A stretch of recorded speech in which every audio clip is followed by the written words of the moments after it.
Hey up everyone, it's me, Stef, the Alternate, your nerdy alternative, and welcome to Sunday's edition of the Daily Nerd Live. How are you all doing this wonderful Sunday? Must start off with an apology. Sorry the stream didn't actually happen yesterday. I had mentioned that yesterday was also my stepdad's 60th birthday, and I decided whilst I was there, just to be there, and not kind of break away, do the stream at 5 o'clock, and then go back to his birthday. I just thought, do you know what? I'm just going to stay here, put my family first, do what I need to do with them, and then do the stream now, the next day for Sunday's edition of Daily Nerd Live. And yes, I am coming with the full breakdown of the online therapy session that Prince Harry had with Dr. Gabor Mate. How savage am I going to be? How many Stef rants are there gonna be? Because she's the freaking bed. I watched it.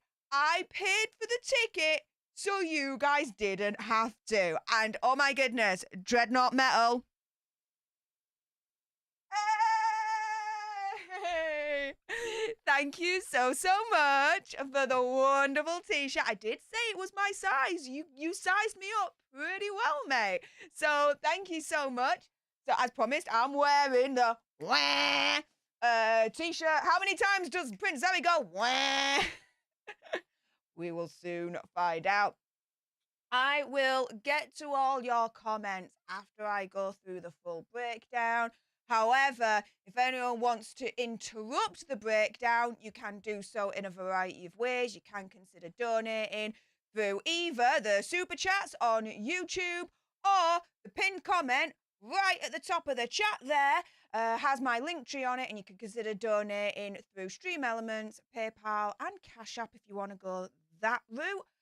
But yeah, anyone that does consider donating during this period will interrupt my breakdown, and I'll read out your comments as I'm going through it. So if you've got any comments in the meantime, consider super chatting, and I will get them read out straight away. with that being said, before we jump into the goodness and the Stef rants, because I got a lot of things to say about this mess, a little bit of housekeeping as always. First up, YouTube Human Reviewer. I see you lurking. I'm not going to say any trigger words or anything that's going to offend your ear holes. And to everyone else awesome enough to have clicked on this video and stream, hi, welcome, how are you doing? If you love this kind of news and pop culture on the daily served with a little bit of sass and gobbiness, which is basically this, right? Do make sure you click on that subscribe button, like, share, comment down below your opinion, conspiracy theories and whatevers. Also, as well, for your consideration, if you are watching on the replay, you can always send me a super thanks, which is just below this video right here. It does guarantee a response from me. And yes, do hit that subscribe button, help us get to 100k so we can get that silver play button right there. That's where it's going to go. And once we get to 100k, there will be a UK meetup to celebrate. So even more of an incentive to smash that subscribe button. And with that being said, shall we jump into this? Oh yeah, I really do think we should jump into this. Now, it starts off, as far as I'm concerned, on the wrong foot. It really, really, really, really does, okay? Now, I've got my notes to the side, so I'm going to be looking here because, oh my goodness. Yeah, I'm breaking it all down, guys. Let me start off with the video that I did earlier on this week about Prince Harry and Dr. Gabor.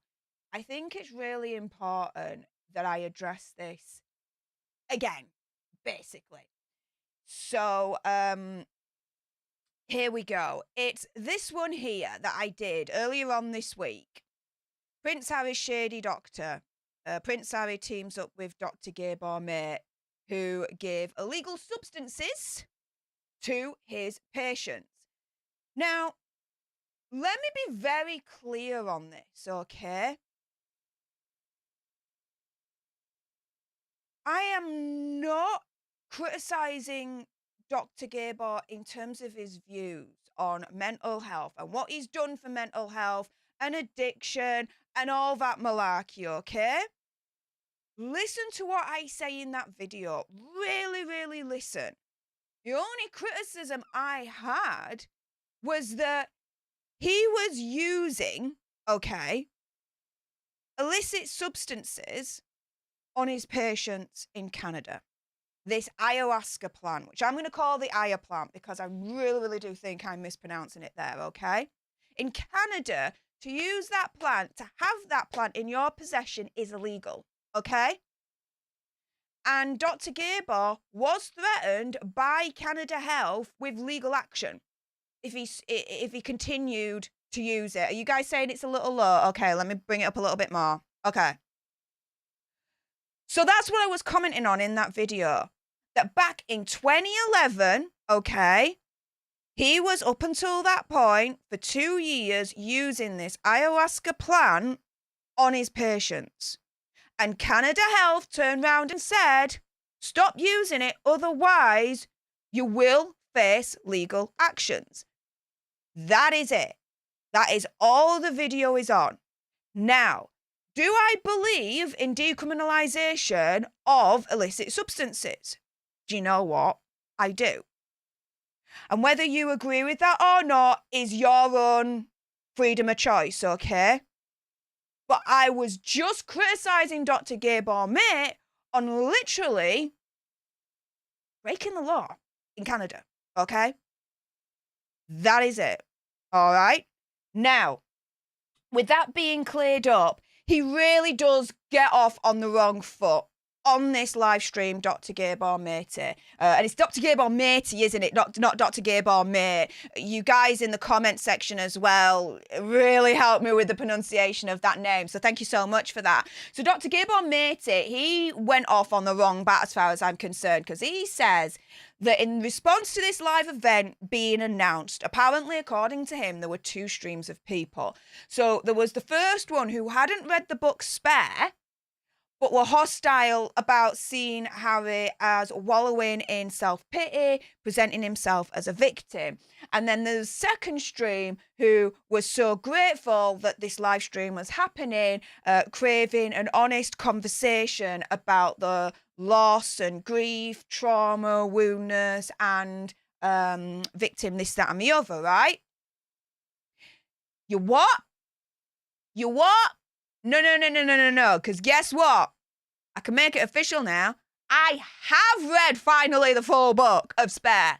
A lot of people have read the full book of Spare. And guess what? On the announcement that this live stream was happening, we were still turning around and saying, oh yeah, here's Prince Harry's going to be wallowing in self-pity and being like, woe is me again. The continuation of South Park's worldwide privacy talk. So for him to turn around and say that for those that were criticising the announcement of the live stream were ignorant because they hadn't read his book in full, I'm sorry, Dr. Gabor Mate, but there, I absolutely strongly disagree with you, and I think that is absolutely ignorant for him to say. It's as simple as that, okay? Now, Harry then goes on to say that he doesn't see himself as a victim. Okay, so what's this narrative about then? About the royal family being the bad guys and him being the good guy. The royal family being evil and him having to receive all that evilness and having to deal with it. Oh, the royal family was bad to me. Okay. All right. He don't see himself as a victim. Don't freaking do one. Open up the door, walk through it, and find a mirror and take a long, hard look into it. Because she's the freaking bed. For all the times that he's all about awareness of feelings and awareness of mental health, blah, blah, blah, blah, blah, blah, blah, blah, blah. For him to turn around and say he don't see himself as the victim, well, he sure is painting himself out to being one in the freaking public media. And that it's all the royal family's fault that he's the victim. He's had to suffer all these freaking years. Yeah, okay, all right. But he's grateful to be able to share his story. Oh, very, very grateful. Regardless of how it's affecting his own freaking flesh and blood. Oh, but he's grateful in sharing his story. So grateful, yeah. But this really grinded my gears. Here we go. So the notes I had at this point was, he hopes it'll help empower and encourage other people and hopefully let people understand that through human experience, we're all connected even through trauma. He carries on to say that he does not and has never looked for sympathy. Then what is this whole narrative about? That the royal family's freaking evil and he's had to survive it all these years and he's so glad he's escaped and he's got freedom, blah, blah, blah, blah, blah. Right, okay. So he's never looked for sympathy. Not once at all, guys. He hopes sharing his story will help someone or people based on his 20 years in promoting mental health causes. Now, you can't take that away from him, all right? I will give him that. He has been really, really good, even when he was in the royal family, okay, where he was promoting mental health causes. Okay, I get that. But vulnerability helps so many other people. Regardless if that vulnerability puts your freaking flesh and blood under the bus. Yeah, all right. Harry thinks to be able to share things of his life himself that he thinks is important, and for other people it feels good, but it feels like an act of service. So him sharing all of this that he's done so far, especially with the book, he is now calling it, guys, an act of service. Oh yeah. If he can encourage other people to be vulnerable themselves, to have conversations with themselves, other people, with their family, and acknowledge what has happened, then he thinks the world will be a better place. Ah. Let's all have a kumbaya moment, guys. Yeah. An act of service, yeah. to share text messages, to share intimate conversations, intimate scenarios about your royal family. Oh yeah, total act of service there. Oh, and don't forget, total act of service to share about his blue freaking balls and the moment he lost his cherry. Oh yeah. Total freaking act of service there, right? Yeah! Let's just throw the royal family under the bus. Let's vilify the UK British people as being racist, because that actually is an act of service. Okay. Yeah. Yeah. Open the door and freaking exit right now, dude. Like, what the frick? He's trying to rephrase this book now, okay? Instead of it being a money cash grab, in my opinion, conspiracy theory, whatever, he's trying to rephrase it as an act of service. He did this book because he wanted to help people, not to help himself. Oh, no, no, no, no. He did this as an act of service for the world, guys. For the world. Yeah, the world's turning around and saying thanks, but no thanks, you div. And take your blue balls and your Instagramming loving wife and just disappear.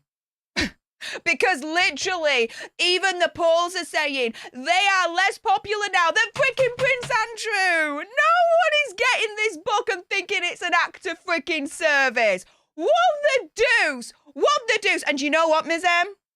Yeah. There we go. Red light is on.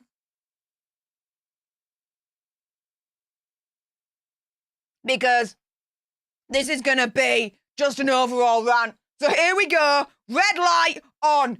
Let's go. So at the end of the day, I put on, he's trying to rephrase his book as it being one to help further the cause for mental health. No. No, no, no, no, no, no, no. Don't try and pull that PR stunt on us. Oh, yeah, we're rephrasing the book to help further the cause for mental health. Go freaking do one. No, it wasn't. Opinion, conspiracy theory, whatever. It was to help further his cause for a bigger freaking bank balance. Because guess what? Oh, he has another 400 pages that was on the cutting room floor. He's got another freaking spare sequel that he could release. And he said that in that interview with the Telegraph, which to me... Pardon me, which to me was a veiled threat to the royal family. How is that an act of service to further the cause for mental health again? I'm just freaking asking. Oh, just asking for a friend. Whatever. No, it's to further his bank balance as far as I'm concerned. His and freaking Meghan's. Which, by the way... It isn't until an hour and 1 minute into this conversation that Meghan's name is literally used. Because Prince Harry, interestingly enough, refers to Meghan as his wife, or, depending on the timeline, his girlfriend. Never actually names her once. Oh, and don't even get me started on how he freaking describes the royal family. Oh, we're going to get onto this. Here we go. Now, there were a few things that Dr. Gabor Mate did say that I thought, you know what? Snaps to him, okay? So Dr. Gabor Mate then explains about vulnerability, and he says it comes from the Latin vulnero, which means to wound. And as humans, he says, we are profoundly vulnerable from inception to death. But the only question is, do we acknowledge our vulnerability or do we deny it? And he thinks this culture often denies vulnerability. Now, I think this culture is getting better, but I do agree with him. Right? Do we acknowledge the vulnerability and accept it? Or do we not? And I think he's right. I think we should accept our vulnerability. I think we should acknowledge our vulnerability, guys, in order to move forward, in order to better ourselves, to have a happier life.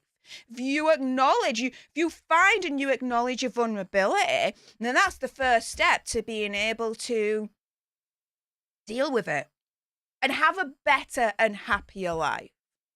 So, yeah, I do agree with that. And later on, he talks about it further and talks about wounds that, again, does resonate with me. And I'm like, Dr. Gabor Mate, all right, snaps for you on that one.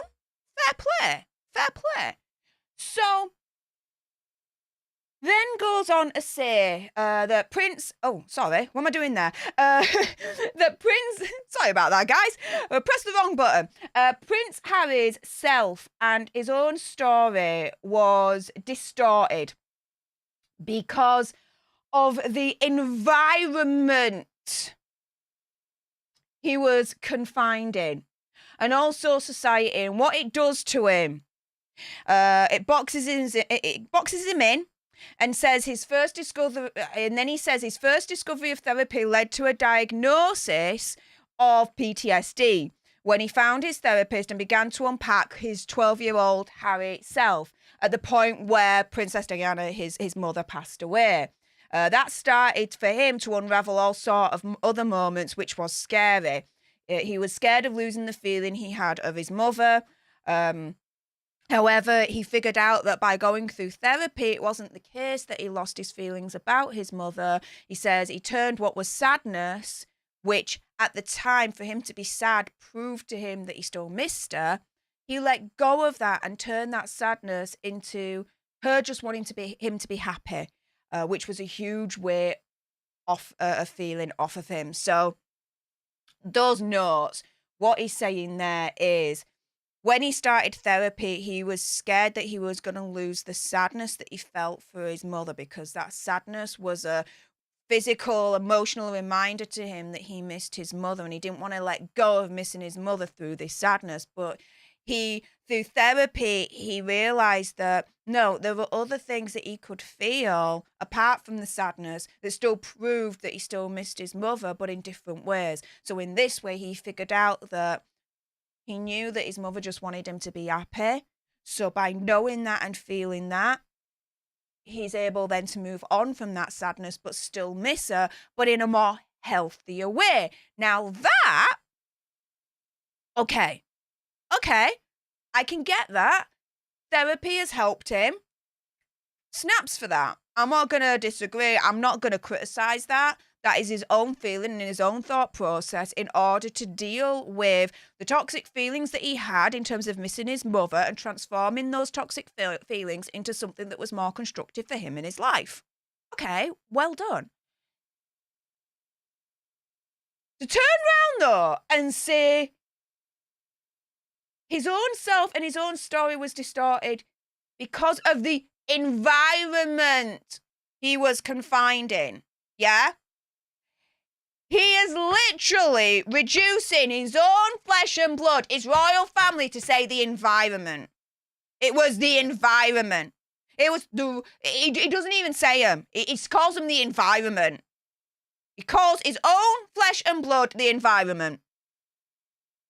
Way to describe your family there, mate.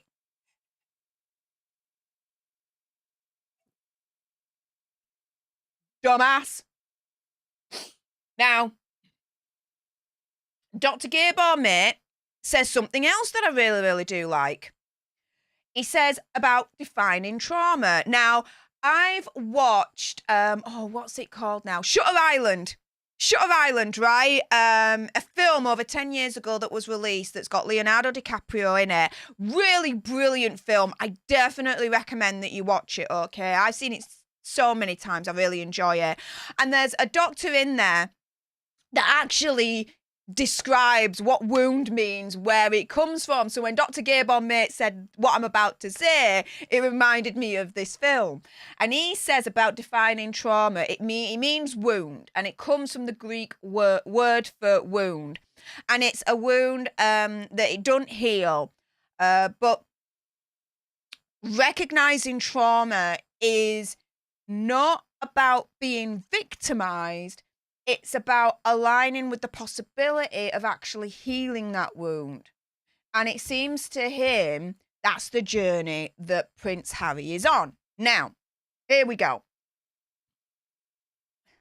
I like it how he terms the reaction of when you recognize a wound, okay? When you recognize a wound, you recognizing it, but that doesn't mean that you're a victim in recognizing that wound and that you've got a wound, therefore you're victimized. No. Actually, it's from a place of strength that you're recognizing that wound, because then it gives you the possibility to be able to heal it and to move forward and to be stronger from that. I like that. I really, really do like that.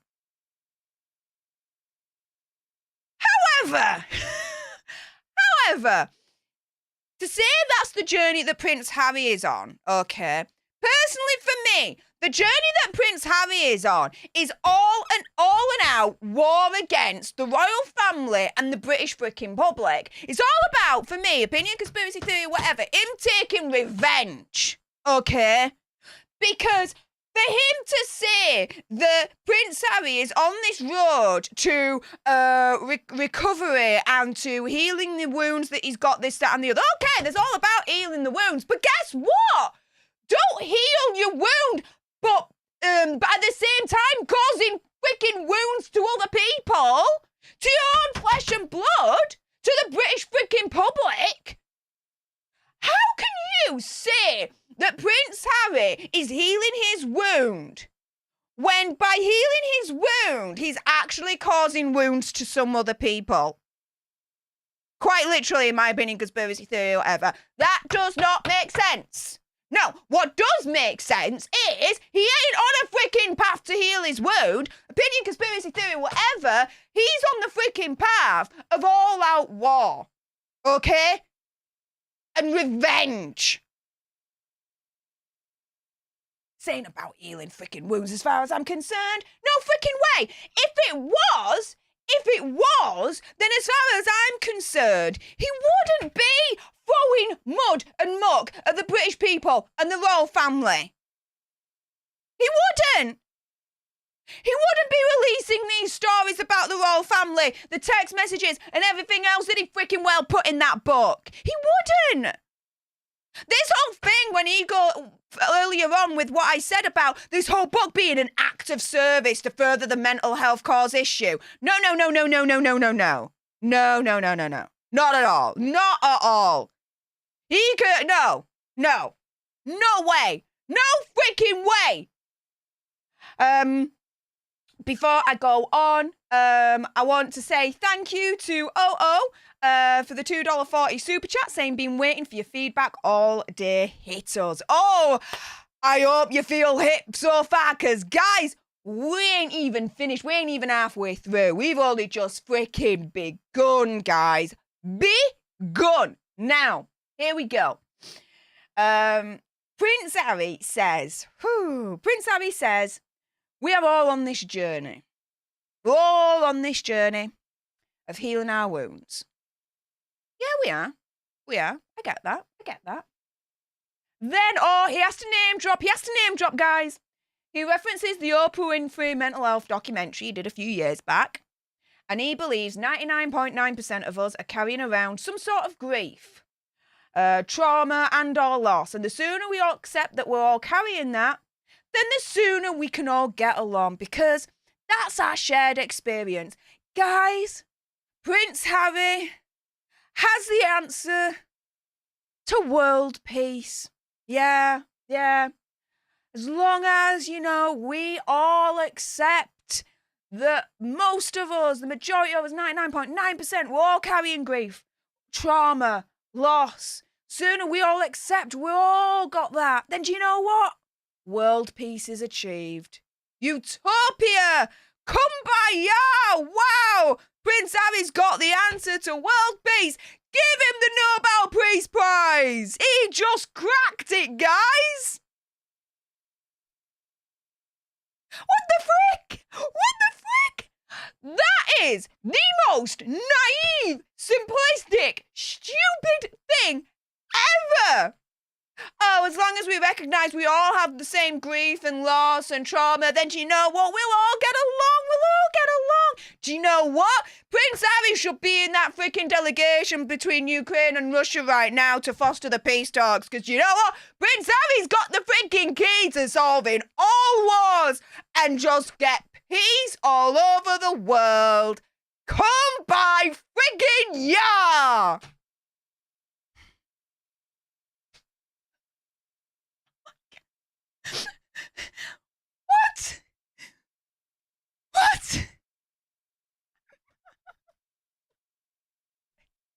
Why? Why? Why does he open his cup with this stuff? I really don't get it. So they then, looking at my notes here, they then got onto the moment Prince Harry finds out about when his mother, Princess Diana, passed away. And Dr. Gabor Mate's pointing out that there was a lack of touch of how he wasn't held. How Prince Harry wanted to hug his grandmother during that period, but he had to hold back because it wasn't the done thing to do, which I get. When you're in the royal family, you know, acts of like public affection is just not done with the royal family. I even believe behind closed doors. I do believe that, you know, hugs, that kind of affection between them, even behind closed doors, I do actually believe is stunted. I will give him that. And that can affect people. I get that as well. I love to hug people. You know, link arm in arm with me mate, or, you know, that kind of thing, right? So I get that.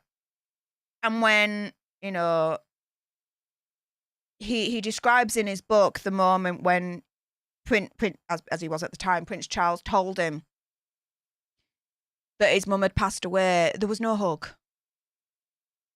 That I can see how that would mess someone up. To not have that kind of physical affection between him and his dad, or the rest of, let's say, his family. I get that.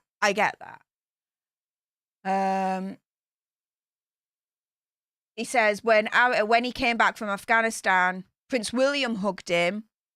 However, Prince Charles, as he was at the time, puts his hand on his shoulder, and Harry explains that this actually was a rare form of affection. It wasn't every day that he got hugged by his brother, or, you know, had his hand on his shoulder from his father as an affectionate, physical, affectionate way of, you know, providing affection, comfort, solace, whatever. He says, you know, when people saw that, you know, what people didn't understand was that was a rare form of affection that I got from my brother and my father, when for others it's so normal. And yeah, I get that. I do get that. He says this is multi-generational. As Prince Charles at age 5, his mother, Queen Elizabeth II, went on tour. She comes back, and when she greets him, it's with a handshake. It's not with a hug or anything like that. So there is this royal family thing of that they don't do physical affection like we would do with like the hugs and holding hands and linking each other and all that. They're just it's not done in the royal family. Why? I actually don't know, and I don't understand why they don't do that. And so, yeah, I can see how that would mess someone up in the head. I can. Now, Prince Harry says, and I applaud him for this. Now, there's a lot of rants in this stream, but I will keep it 100, and when I agree with him, I'll let you know. And this is a point where I agree with him. He says that this lack of affection that he had throughout his childhood and whatnot, it leaves him with his 2 children of his own and making sure that he smothers him with that love and affection. Not like smothering them to the point where they want to run away, but enough, right? Because as a father, he feels, as he says, a huge responsibility to make sure he doesn't pass on any traumas or any negative experiences that he had in his life. And that is work. Putting in the work, he says, and daily being conscious of his reactions and how he is to both his kids. He explains that he's not perfect all the time. There are moments that he does catch himself where he should be giving him that love and affection, and he doesn't. And so, you know, he says he wouldn't have been aware of any of this had it not been for therapy. And so, do you know what? I applaud him in recognizing that he didn't have enough affection when he was younger, that did mess him up, but that he wasn't gonna then, you know, carry on with that cycle and pass that on to his children. Instead, he's like, no, do you know what? I've dealt with that through therapy, but I'm not going to let my kids go through that. So I'm going to give my kids the affection that they should have, that I should have got, but they're going to have now. And he's not, the way that he talks about it, he's not bitter about it. It's like he's accepted that and he's moved on, but he's taking that and he's using it for good now. That, all right, Azza, I'll give you snaps for. Fair enough. So he's breaking that cycle with his kids. Brilliant, right? I think I put a note on saying this is very commendable to say that he's aware, fully conscious, and actively trying not to pass on his own issues to his children. That was the note that I put there, and I really do agree with that. Now, he then says if his kids didn't get the affection that Harry didn't get, Harry then surmises that the result would be very similar to how he is right now, as in his children would be in the same position that he is in if Harry doesn't give them the affection that he didn't get when he was younger. He says this is why he's grateful to have been able to change his environment. Get ready. Which he appreciates not everyone can do because it comes down to resource as well. True. When there are tough decisions and you're confronted with them, he knows there's a lot of fear involved where you know what the right decision is, but you're afraid of making it because you know what you're going to lose. By the nature of where he is now and by the nature of the process, he says he has lost, but at the same time, he says he's gained a lot. To see his kids growing up in California, he cannot imagine how that would be possible back in that environment. What a freaking div. Again, he's not referencing his royal family. He's calling them that environment. It's very, in my opinion, conspiracy theory, whatever, contemptuous. Very, very contemptuous to say that environment. No, that's not just that environment. That's your freaking family, dude. What the freaking hell? That's insane. It's insane how he is reducing his family to that environment. Frick the bed. And then he's like, he's lost, but he's gained a lot, i.e., to see his children growing up in California. Fine, okay. But talk about what you've lost as well. Because guess what you lost? You lost your freaking family. But he doesn't say this. He doesn't say, I lost my family. Because do you know what? If he did, he would have to, in my opinion, conspiracy theory, whatever, come to the realization that he lost his family of his own freaking doing. They had the exit, they had the agreement in place. If they went away, lived happily ever after, as per the agreement, he would still have his family right now. There would be no animosity whatsoever. Everything would be freaking Gucci. He's all about what he's gained, but guess what? You've also got to acknowledge what you've lost as well. And he never does that. And he never acknowledges his family as his family. It's that environment. Whatever. Now, Dr. Gabor Mate here says, and I've got pros and cons of what he said here. He says, Prince Harry's story, get this, get out the violins, guys, the little violins, you know, the little violin, or the big violin, whatever, right? Prince Harry's story is a story about deprivation, guys. Born into a loveless marriage where there's conflict, infidelity, where the father can't help but be emotionally distant, where people are not held or hugged. He explains that there is an importance to skin-to-skin contact, and without all of this, it's a story of deprivation from Harry's book. Now, to a certain extent, yes, I get that. I get that. There is an element of story of deprivation, because there's elements of what Prince Harry didn't get as a child. Of course. However, For Dr. Gabor Mate to turn around and say Prince Harry's is a story of deprivation is very simplistic and not entirely correct. In my opinion, conspiracy theory, whatever, it's not just a story about deprivation. It's a story about freaking throwing his own family, his own flesh and blood under the freaking bus. Oh, and don't forget all the dollar freaking bills Prince Harry got paid for doing this. Oh, yeah, because it's a story about him getting paid as well. Make no freaking mistake about it. Make no freaking mistake. But no, we're going to gloss over all the times Prince Harry throws his family under the bus and shares private, intimate moments about them. Because, guys, guess what? Oh, no.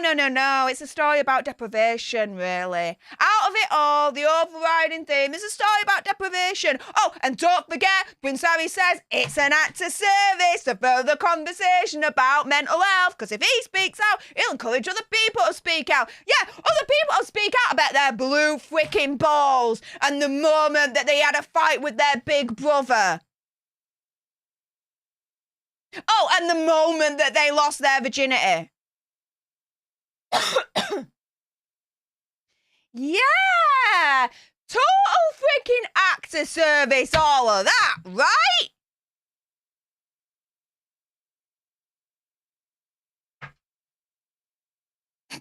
Someone just fell off there.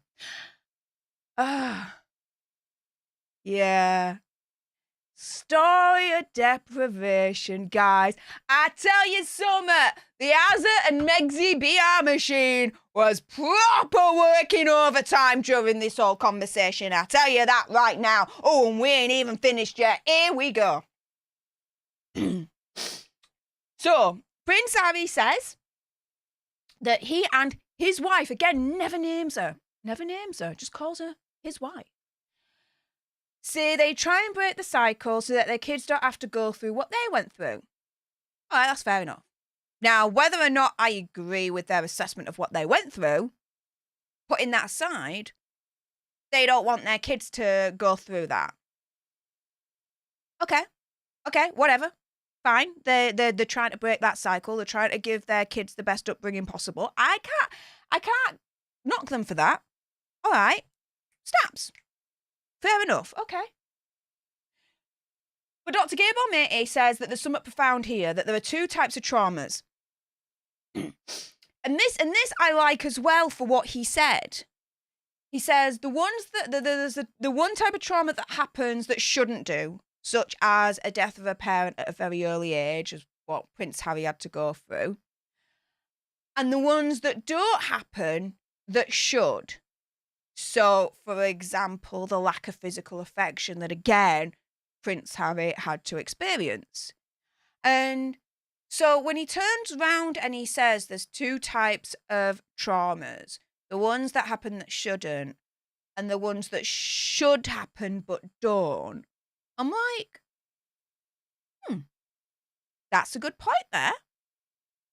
Snaps again for Dr. Gabor Mate. Fair play. Fair play. Now, it then goes on to the theme of the book. Okay. The theme of the book is a human being that's really struggling to be themselves against convention in the face of the role that was thrust upon him. He keeps saying in the book that this need to be himself and find his own identity in the face of expectations. Harry says that he always felt slightly different to the rest of the family, felt strange being in his container, as he explains, and he knows his mother felt the same, that it makes sense to him now, but not at the time as he was going through it. The times that he did venture towards himself, the true and authentic self, it was almost like he was then told, don't be yourself, come back to what you are expected to be. And it's described as that there were tensions between the attachment to be where you want to belong and being your authentic self. And this is the decision that Harry has had to make all along. To be where he belongs or to be his authentic self. Now, I get this whole thing of when you are part of a crowd or whatever, there's this peer pressure to conform. Yeah. There's this whole societal, let's just say societal convention to conform, right? To conform to society, to conform to their expectations of what you should be, how they think you should be, blah, blah, blah, blah, blah, blah, blah, right? I get that. And to a certain extent, that's what's going on in the royal family. There is this veneer with the royal family where you don't really get to know their authentic self because they have to put on a show when they're out in public. That is just how it is in the royal family. I get that.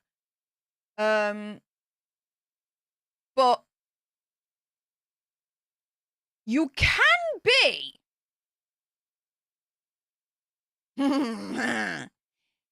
you can be where you belong and be your authentic self at the same time.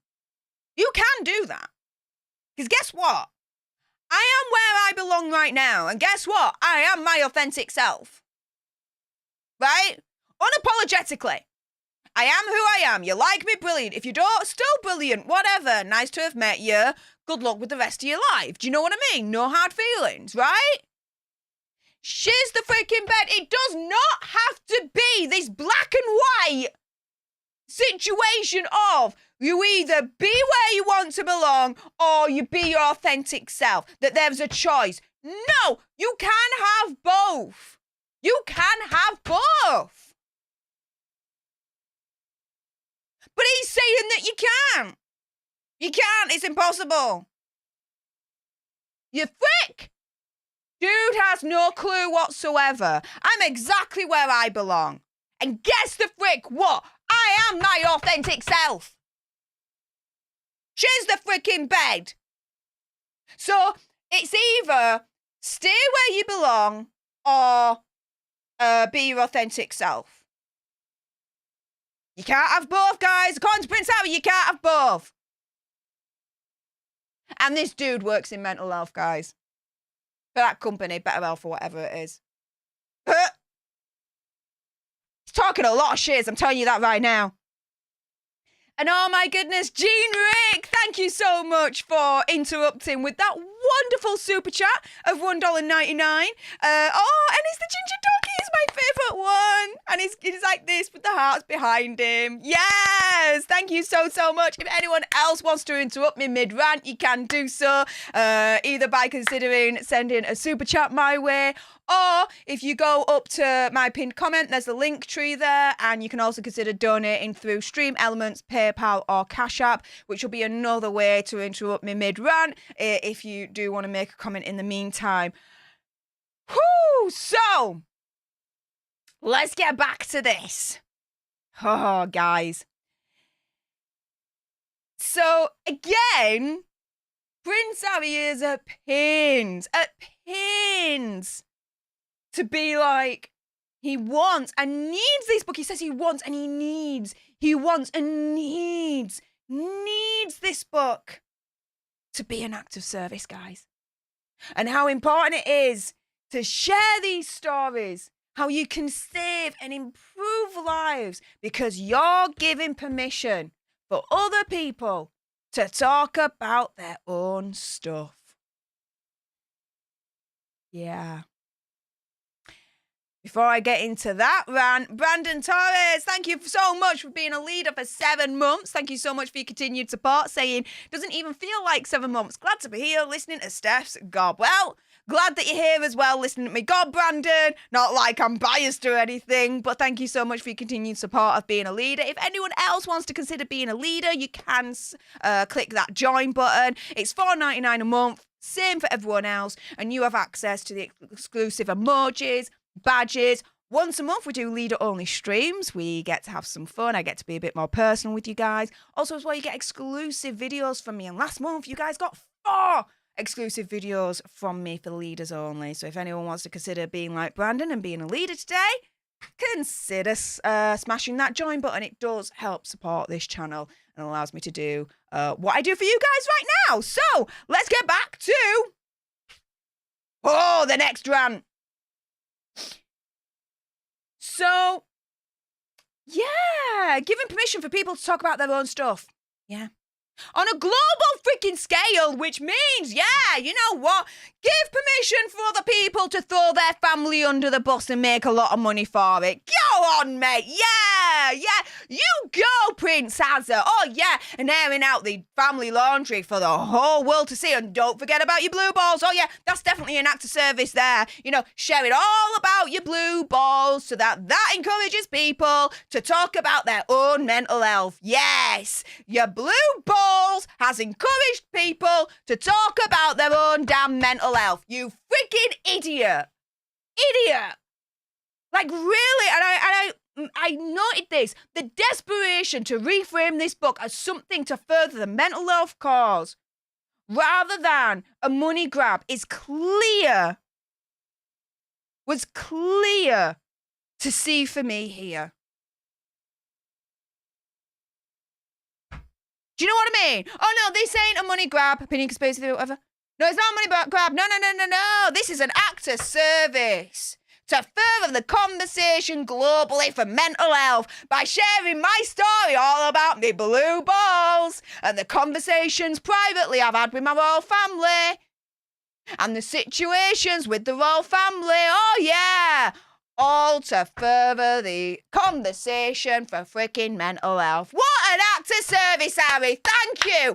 Well done. We are so freaking grateful. What? Now,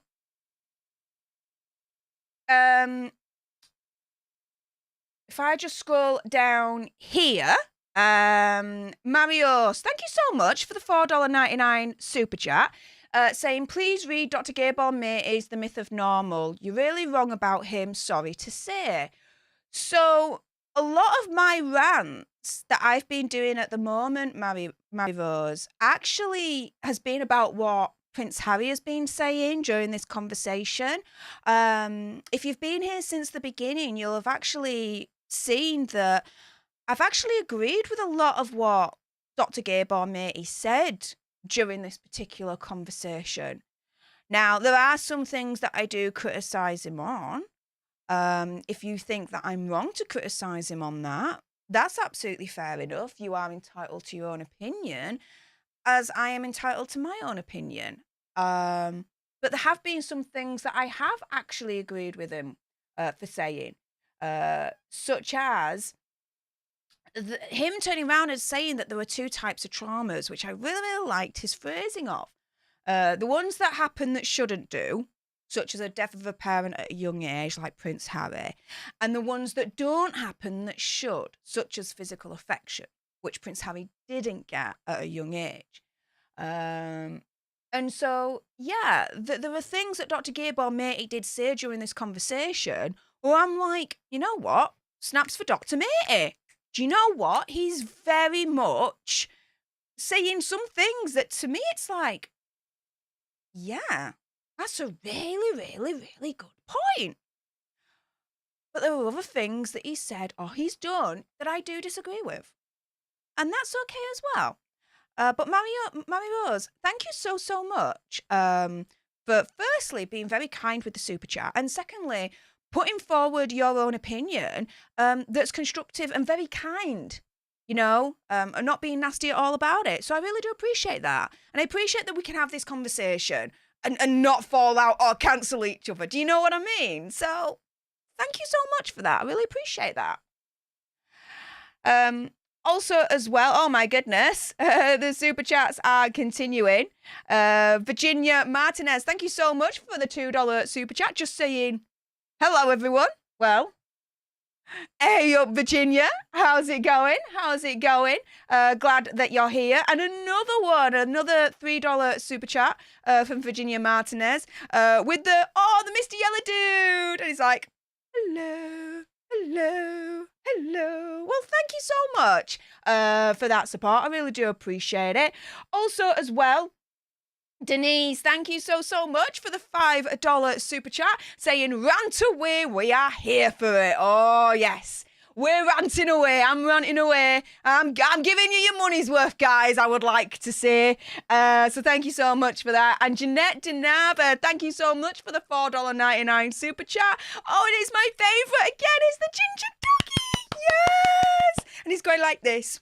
Pow, pow, pow, pow, pow, pow, pow, pow, pow. That is what I'm doing right now. More for Prince Harry than Dr. Gabor Mate. Because like I said, a lot of what Dr. Gabor Mate said during this conversation, I actually was like, do you know what? Fair play to the dude. I agree with that. Or I really like how he phrased that or how he explained it. You know what I mean? So, yeah. But Jeanette, thank you so much for that kind super chat. Guys, if anyone else wants to interrupt me mid-rant, you can do so a variety of ways. You can either consider sending a super chat or right at the top of the live chat, there's a pinned comment with my link tree on it, and you can consider donating in other ways, such as Stream Elements, PayPal, and Cash App. That will also interrupt me mid-rant as well. So if any of you guys have anything else that you want to say, that you want me to jump on straight away, those are the options right now whilst I'm going through my breakdown, my full breakdown of this conversation. So, oh, now this is a thing. So, let me just scroll up a little bit.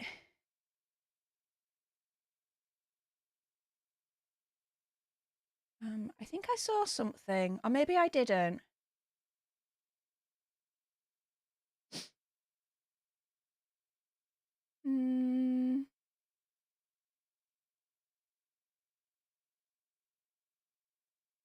No, I didn't see it. That's it. Lila's fave. Stef, it's Mate. Do you know what? I'm really, really bad with pronunciation, guys. I have always admitted this. I saw many comments in my video about him earlier on this week saying it's Dr. Mate. And I'm like, okay, fair enough. And I'm trying to remember that pronunciation, and sometimes I'm forgetting it. I know. I don't mean any disrespect to him at all. It's just I'm really, really bad at pronunciations. I'm remembering as well, so I will try. Thank you so much, Lily's faves, for the reminder. So let's get back to this breakdown. Oakley dokley. So, woo.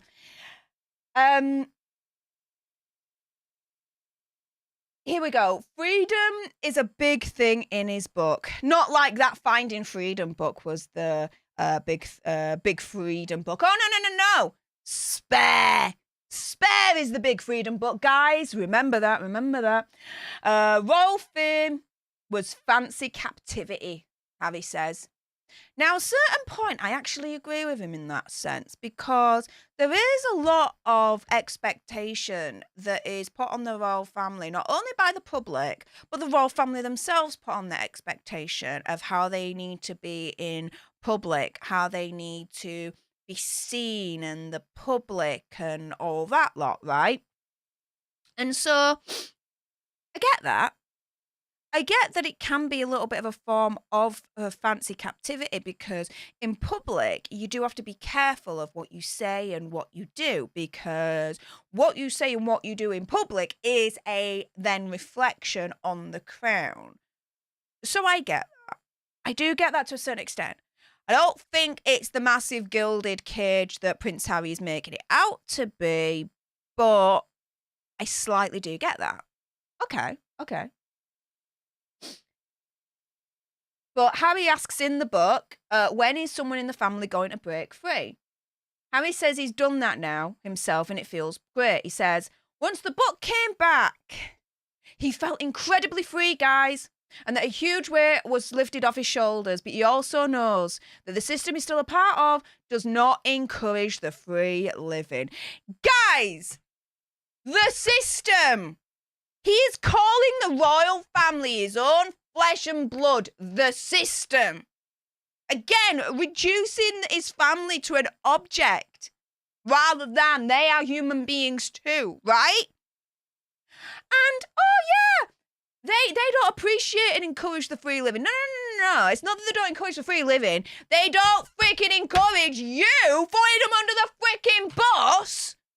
Again, with all the private messages, private interactions, the exposing of them. You turning around and saying royal family evil. I am good. Look at all the nasty things they did to me. Wah! Really? Really? I would actually argue that he is not living free, because the more and more he continues to absolutely try and destroy the royal family, in my opinion, conspiracy theory, whatever, right? The more that he's not actually really living free, because he's not letting go of any of the perceived slights that he has against his own royal family, because he continues to freaking slam them and throw them under the freaking bus. How free is that really of him to do? How free is he really for him to continue doing that? Again, it comes down to, in my opinion, conspiracy theory, whatever. He can't turn around and say, in my opinion, that this whole book is an act of service to further the freaking conversation for mental health. Frick no! Frick no! Instead, for me, it's more about vengeance, revenge for the perceived slights he feels he has that of the royal family. Oh, royal family did this to me. Wah! Royal family did that to me. Wah! Wah! Right? No. This book is not about freedom. In my opinion, conspiracy theory, whatever. This book is about furthering his cause, in my opinion, conspiracy theory, whatever, of absolute war and revenge against his own flesh and blood for what he perceives they've done to him. Which, by the way, reading that book, there's a whole lot of holes in his freaking story, I'll tell you that right now.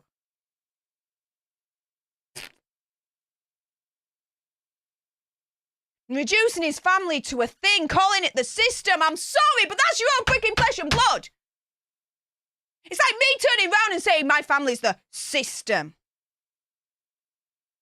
Really? Really? You're going to reduce their humanity, their whole being, to the system? Maybe that's how he's able to square the circle of all the times he has screwed them over publicly. To not see them as human beings, but see them as chess pieces on the board, right? To neutralise. Disgusting. Disgusting. And oh my goodness. Woo! Sue Potter, she's the freaking bed. Thank you so much for that wonderful generosity there. Oh, that's certainly one way to interrupt me mid-rant. $100 super chat. Wow, I would like to see hearts up in the chat right now for our Sue. Woo, saying brilliant today, Stef, as always. This has now gone beyond acting like Hollywood toxic, hateful children to becoming a high-risk threat to the monarchy, who have every right to protect themselves and their children. Go, King Charles. Get your computer soon, Stef. Cheers. Yes, I will certainly be doing that very, very soon. It certainly needs it. The amount of times that Big Crystal is literally now frozen on us midstream and turned off altogether. Definitely need to get that upgrade soon. And that super chat will definitely help a long, long way to getting that soon. So, Sue, thank you so much. As I always say, keep it 100. Anyone that is considering sending a donation, 100% of it is going towards upgrading my computer in the studio. Because, yeah, the one that I've got now is crashing, and it is even affecting streams. Where midstream, all of a sudden it crashes. And then I've got to restart. So, yay. Definitely need an upgrade. So, Sue, thank you so much for that. If anyone else wants to interrupt me midstream, you can do so by considering sending a super chat, or right at the top, there's a pinned comment at the top of the chat. The link tree is there where you can also consider donating via Stream Elements, PayPal and Cash App. And that's another way to interrupt me whilst I'm going through this full breakdown at the moment. In the meantime, Virginia Martinez again with another super chat. Thank you so much for the $5 super chat, honey. And it's a super chat sticker. Oh, and this is one that I don't see that often. It's the the gaming console. Basically this, which I can't think of the name right now. I know I'm just in full rant mode at the moment, and I can't think of many words other than Prince Harry's a fucking div. And he's jumping up and down. I love it. Thank you so much, Virginia.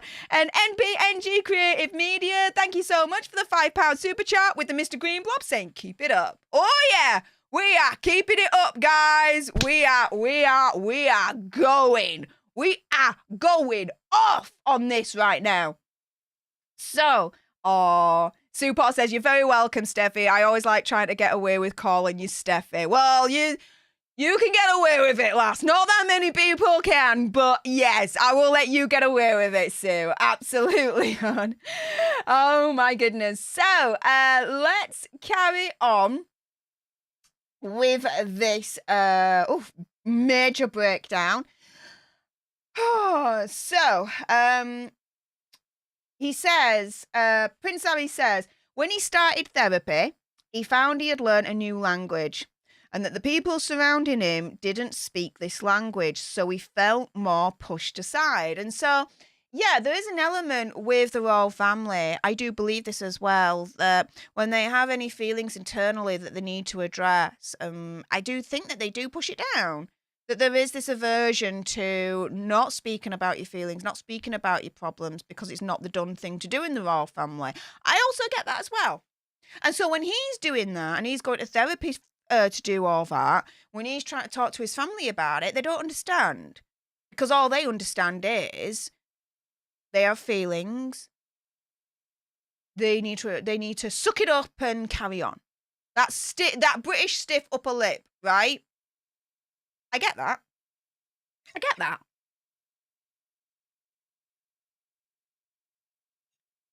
And I love all the hearts for Sue. Thank you so much, guys. But I do get that. Now, he says he was on the way of being genuinely happy, living a truly authentic life. But Harry says that at the same time, at that point, he's then feeling more distance from his loved ones and his family.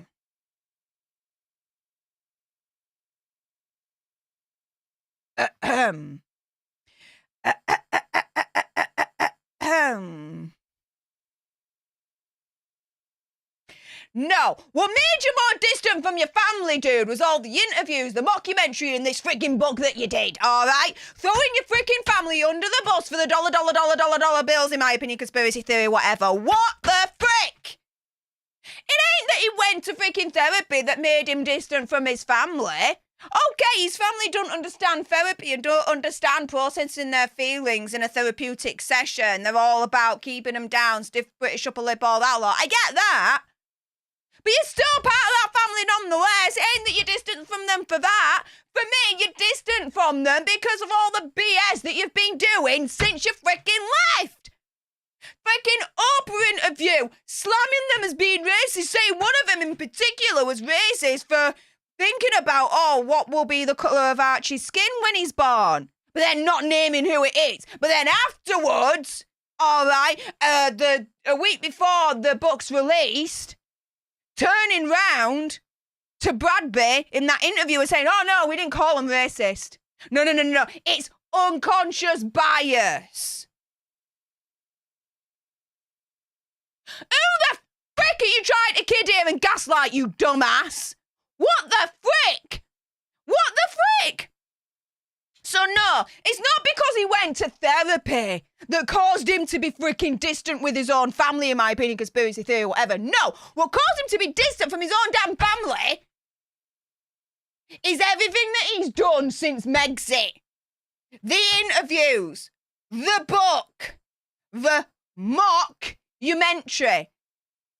Every single kind of opportunity that he's got, in my opinion, conspiracy theory, whatever, to throw his family under the bus, to villainise them in public, and not only villainise them, but villainise us, the UK British people as well, because get ready for it, they do address the racism. Get ready for that one. That is what's made him distant from his royal family and from his own sodding country, his birthplace. To the point where now in the opinion polls, Prince Andrew is more popular than Hazza and Megxi. Think about it. That's what they've done to themselves. Through their own actions, through their own words, they've done that to themselves. They've made themselves distant from the royal family and the UK public. Not the other way round. Oh, because he went to therapy. It's that made the royal family become distant because they couldn't speak that language. The frick! That's certainly one way of mental gymnastics there to explain how you absolutely effed up with your own family and your own country. Before we continue, there's more interruptions. Joanne Hawley, thank you so much for the $5 super chat with the ginger doggy, my favourite one, saying bravo. Well, thank you so much. Also as well, Derek Goldie has been a leader for 13 months. My goodness, thank you so much for your continued support for the leadership. Saying love the rants tonight. I'm certainly loving them as well. Not like I'm biased or anything. Of course I am. But thank you so much for that. I really appreciate your continued support. If anyone else wants to consider joining and becoming a leader today, you can do so. Hit the join button that's next to the subscribe button and you get exclusive access to all the emojis, badges. Once a month, we do leader-only streams. And also, I do upload regular exclusive content for you guys. Last month, I uploaded 4 leader-only videos. So, yeah, I do that on a regular basis. And that's all for $4.99. Same for everyone. £4.99 a month or $4.99 a month. Same for everyone. So, yeah, consider joining and become a leader like Derek today. And thank you so much. Whoo! So, let's get back to this breakdown and the continued Stef rants. So, Dr. Gabor Mate says, to be accepted, you have to suppress who you are. Now, I agree with that to a certain extent because, again, there is that peer pressure, that societal pressure to conform, right? To be accepted. Anything where you are different that society doesn't understand, it can make you an outcast. So I get that. To be accepted, sometimes there's that feeling you have to suppress who you are. Okay. But you know what? There is the other side of the coin where, differences are now celebrated more in today's world than they were previously. So there is more of this acceptance in the world now that, the more different you are, the more accepted you are, right? In terms of who you identify with, your sexual preferences, that there's more of that tolerance of accepting those that are different and recognize that they're different. And they're okay with that. Yeah? So, I do agree with Dr. Mate in one sense, but then in another, it's not exactly true now in this day and age. It really, really isn't. I don't freaking conform to society. Clearly not. I am who I am. You like me, you don't, Gucci, right? And here I am. I'm all right. I'm my true authentic self. It's all Gucci. You know what I mean? So, yeah, in the past, I would have said, yeah, Dr. Gabor Mate is correct. Now, correct to a certain extent is what I would say for that.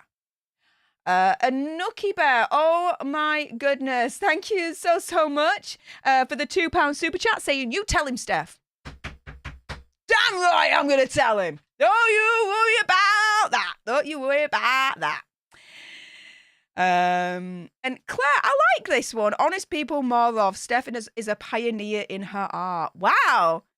I like that. Steph is a pioneer in her art. Wow. I like your choice of words there, I have to admit. Thank you so much, Claire XX. In the meantime, let's go back to this breakdown and the continuous Steph rants.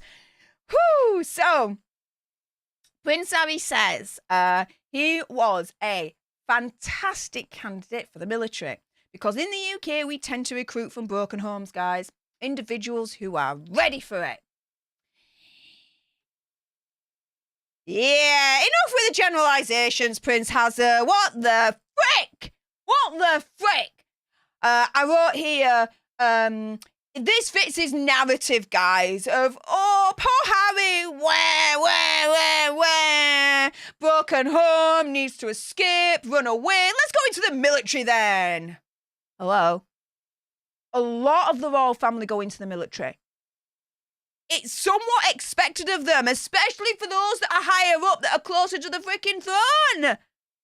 It's not he went into the military because of a broken home and a broken marriage, this, that, and the other with his parents. That may have been an aspect of it, but it ain't the full story. When you are high up in the pecking order and closer to the throne, there is an expectation put on those individuals that they are to do service in the Royal Army, in the army, in the army services. It just is in the military. It just is. For example, guys, King Charles, all right? I found out here he qualified as a helicopter pilot in 1974 before joining the 845 Naval Air Squadron, which operated from the commando carrier HMS Hermes.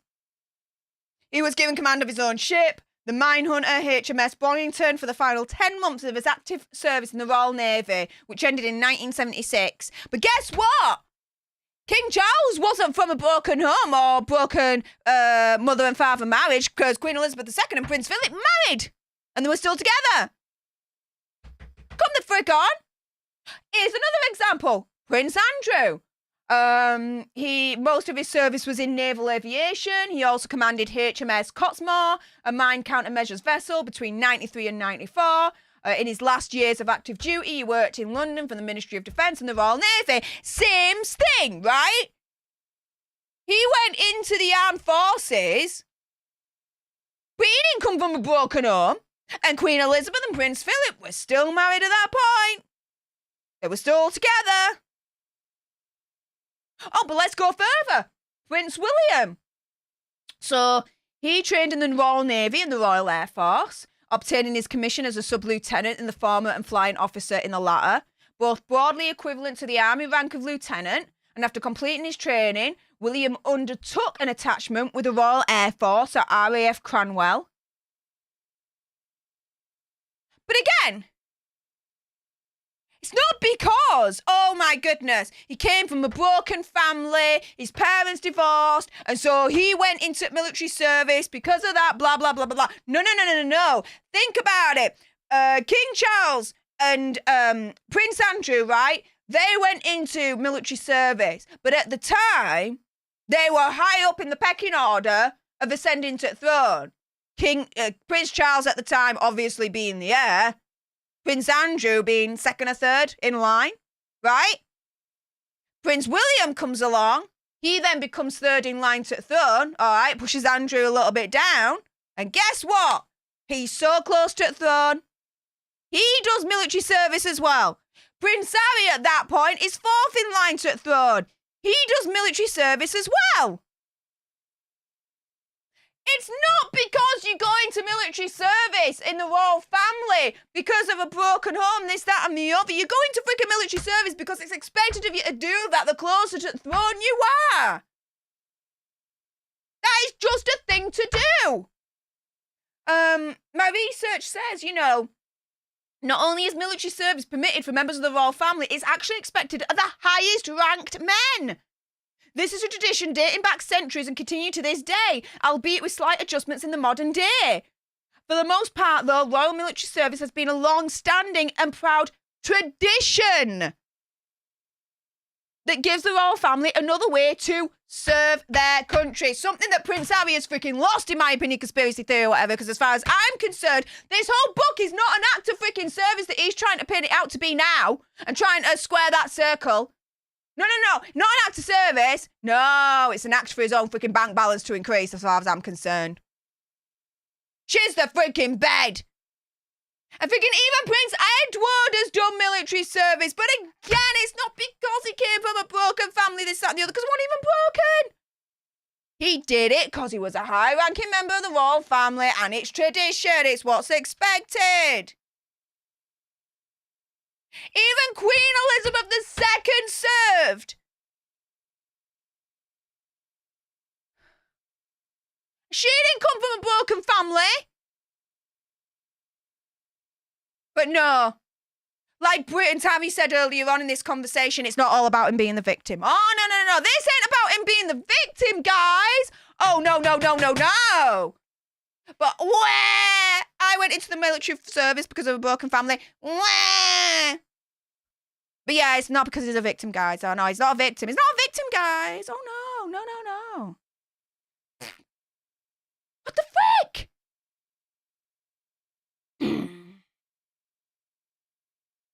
Now, Dr. Gabor Mate, this was another thing that I liked in terms of what he said. That Prince Harry, when he was younger, was called thicko and naughty, which then Prince Harry assumed those names as a view that he took for himself for a while. That self-doubt and loathing, he absorbed that view and his confidence then was completely knocked. Now, I get that. I do get that. So I was called...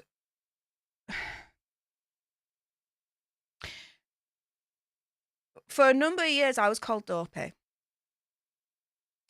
And, you know, it starts off being maybe a pet name. But the more I was called this, the more, you know, you start believing it. You know, you are dopey. When you think of dopey, what do you think of? You know, you think of the Seven Dwarfs, the dopey. Oh, you're dopey. You're an idiot. You're useless. You know, that kind of thing, right? And I was repeating.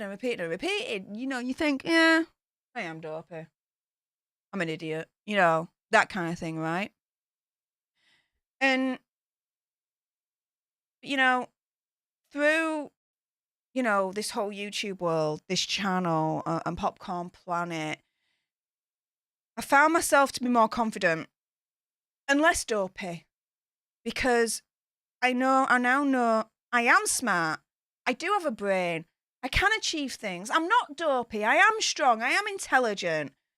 You know? And through those attributes and knowing that I am strong, I am intelligent, I'm not dopey. I was able to learn how YouTube works, how to stream, make videos, edit, and do everything I'm doing right now all on my own, right? I'm sure a dopey person couldn't have figured out and do what I'm doing in the YouTube world right now. Let's put it that way. And so being called something time and time again over a number of years, it can wear you down and it can condition you to believe in that label that's like thrust upon you, i.e. dopey, right? Or for Prince Harry, you know, thicko and naughty. It's like, well, if you think I'm that, then obviously I am that in the end, and so I'll prove you right, kind of thing, you know, or whatever. So I do get that. And it does take time to recondition your brain to get to the point where it's like, no, those people are wrong. I'm not a thicko, I'm not naughty, or I'm not dopey. And it is a constant kind of active thing that you have to work on to the point where one day you'll be able to achieve it, whereby you don't even subconsciously think that you're thick or naughty anymore. You don't subconsciously think that you're dopey anymore, right? But subconsciously, when you think about yourself, you know that you're not a dopey. You know that you're not a thicko. You know that you're not naughty. Yeah? And so I get that in terms of what's said there. And that it does... When you call those labels, you do absorb that view and it does knock your confidence. Absolutely. It holds you back. I get that. Dr. Gabor Mate. Before we get on to that, more interruptions. Keep the interruptions coming, guys. First and foremost, Ninja Vestos, thank you so much for the £4.99 super chat, saying Harry's new brand equals down to earth, poor but rich, victim. Yes, South Park needs to do a sequel. I'm telling you now. Harry's new brand equals down to earth, poor but rich, but victim. Yes, always victim. Always has to be a victim in the brand. Absolutely, Ninja Vestos. Thank you so much for that one. Also, as well, Joanne Hawley, thank you so much for the $5 super chat, and it's a super chat sticker. Oh, and it's my favorite one is the ginger doggy. It's the ginger doggy, yes! And he's writing, and then he's showing it saying number 1, and he writes again, and it's number 1. Oh, thank you so much for the ginger doggy. That's so cool. Oh my goodness. Thank you so much for that. I love the ginger doggy. Keep the ginger doggies coming, guys. I love the ginger doggies. Also as well, whoa. Wow. Colleen Godfrey. Wow. Thank you so much for that amazing super chat of $100. Wow, that is very, very kind of you. Saying thank you for saying what we all feel. Colleen, I'm just going to say whatever. But I do find that I say a lot of the things I say is what is on everyone's minds. I'll say the things that people are afraid to say out loud. Do you know what I mean? Sometimes. And you know what? I have that confidence and I'm not afraid to do it. Because it's, everyone has different opinions. You know what I mean? You may agree, you may disagree, but that's absolutely fine. Let's have that conversation. But yeah, I'm going to say out loud what I feel. And sometimes it's what I say everyone else is afraid to say. Well, you know what? I'll destroy that fear right now. I'll say it for you all. It's all Gucci. But Colleen, thank you so much for that wonderful, wonderful support. I really, really appreciate that. My goodness. I would like to see hearts in the chat right now for Colleen. Because that was extremely generous of her and very, very sweet. And here's Monty Engel. Thank you so much for the £5 super chat. Oh my goodness. And it's the hippo. And he's running. The hippo's running. He's going, I'm running. I don't know what he's running to, but let's say he's running to amazingness right now. Yes, the hippo is running to amazingness. Yes. Hazy Monty Engel, thank you so much for that super chat. And I'm loving seeing the chat, the hearts right now for Colleen. Keep them coming, you guys. My goodness. Like I said, if anyone else wants to interrupt my rants, mid-rant, you can do so either with the super chats. Also, right at the top, there's a pinned comment with my Linktree on it. You can also interrupt there by sending your donations to Cash App, PayPal, or Stream Elements through to myself for your consideration. Thank you so much, guys. With that being said, let's get back to this situation here. So, Dr. Gabor Mate, and this is another thing that I agree with him with. He says he doesn't agree with the Afghanistan invasion. I don't either. Now, wherever you stand on that political kind of situation, fair enough, all right? Me? No. Never did, never will agree with the Afghanistan invasion, the Iraq invasion. No way. And so we agree with that as well, myself and Dr. Mate. Prince Harry then says, this, he can go do one on. He says, the UK wasn't supportive of our troops, and the reason was because that the UK assumed everyone who was serving agreed with the war. But that was not the case. And the troops are given orders to follow through regardless of what they personally think. Now, yeah, the troops are given orders to follow regardless, but the UK was totally supportive of the troops. We're not that freaking dumb, mate. We were able to turn around and say, look, we disagree with the Afghanistan war and the Iraq war wholeheartedly, but we know that the troops don't have a freaking option as to whether they comply or not. They have to. That's what you being a soldier is. You are given orders and you freaking follow them regardless of whether you agree with the war or not. You go in if you're ordered to go in. And you're ordered to do what you're ordered to do when you're there. What the frick? Now, here we go with a little bit of receipts here. So this is from The Sun. Back in 2019, we've always helped heroes. How The Sun has always campaigned for those who protect us, from Help for Heroes charity to our military awards. So in 2007, there was a public outpouring of grief of the bodies of British soldiers being flown home from Afghanistan and Iraq almost daily. There was an outpouring of grief. It wasn't, oh, well, they deserved it because they agreed with the war, so frick 'em. No! We disagreed with the war, but we still supported our freaking troops because we knew that they didn't have a choice to go in. They were ordered to go in. We ain't freaking stupid, you div! Here he is, wearing the Help for Heroes bracelet here. In 2007, we asked Sun readers to help support a tiny new charity that had formed at the time, which was boosted when Prince Harry and Prince William wore their wristbands, which is the Help for Heroes charity, right? So in October 2007, The Sun highlighted the work of a tiny new charity called Help for Heroes and asked readers of The Sun to help raise £8.5 million for a swimming pool to aid their recovery.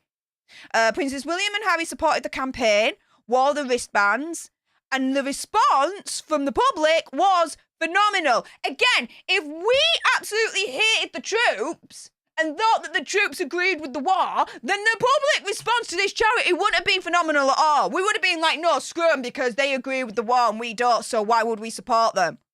The frick! Oh, it gets better. With the support of The Sun, nearly £300 million has been raised by the public for Help for Heroes, and the charity has helped more than 22,000 of our troops and their families, but research suggests tens of thousands more are still in need of aid. Lord Donat, former Chief of the General Staff of the Army and President of the charity, said, "I offer my thanks to the readers of The Sun and to everyone who stands with Help for Heroes." And the year after Help for Heroes was launched, as he was at the time Prince Charles, suggested The Sun host an award ceremony for our armed forces. And in the last decade, the Sun Military Awards, dubbed the Millies, has recognised the astonishing heroism of our forces. So for Prince Harry to turn around and say the UK hated the troops because we believed that the troops going in meant that the troops personally agreed with the war when the public didn't. What the freaking insane generalization is that BS? Because guess what? No, he's wrong. The public disagreed with the war, but we still supported our military veterans and the military that were there. We still supported them. And we supported them in a variety of ways. This one that I've just shown you is just one of those ways. £300 million over the years for just one of the military charities that I've just mentioned there, the Help for Heroes. But oh no, according to Prince Harry, we didn't support him, we disliked him because we thought that we didn't disagree with the war and the troops that went in did. So we didn't support the troops because of that. Hazard, there's the door. Freaking... come back when, you know, you got your head screwed on, right? Ugh.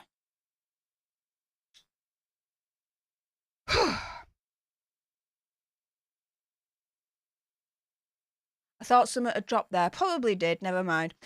Next!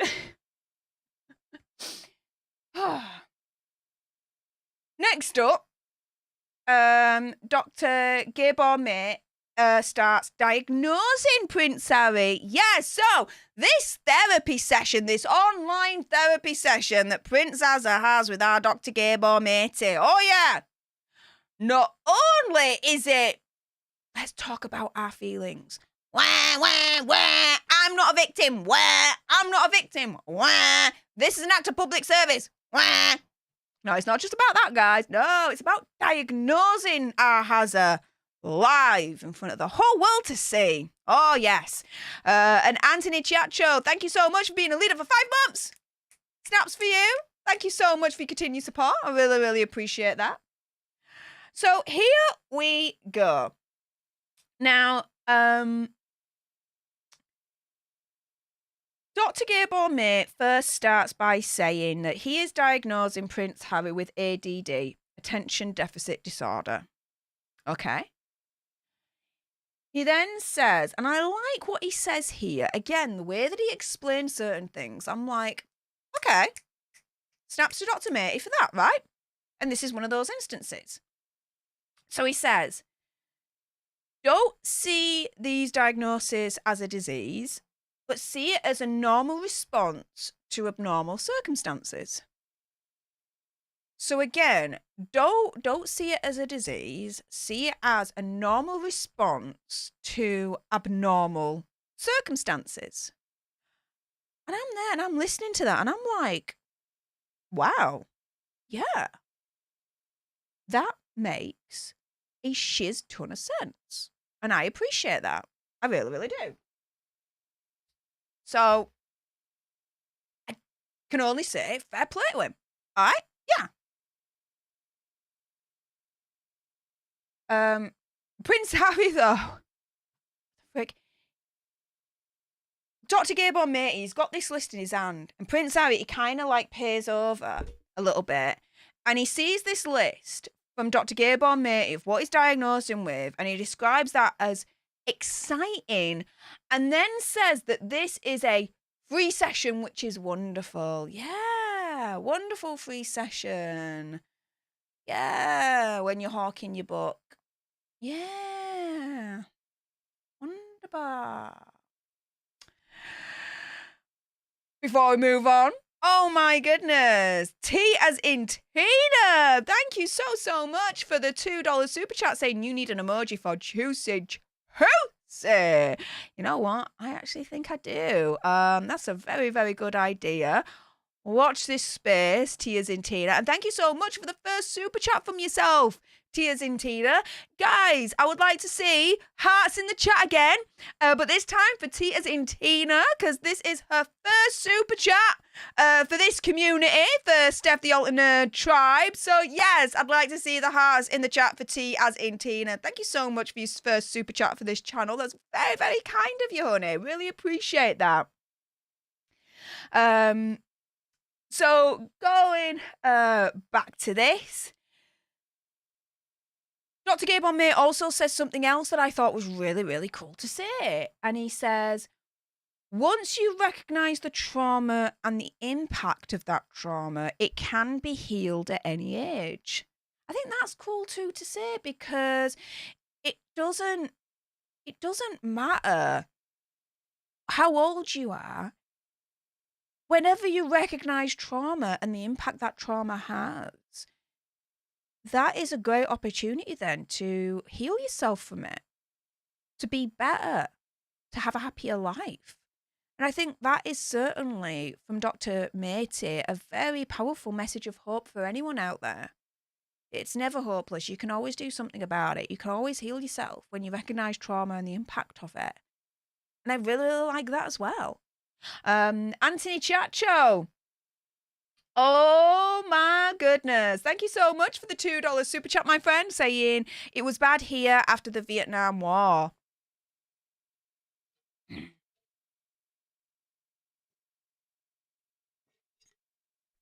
Yeah.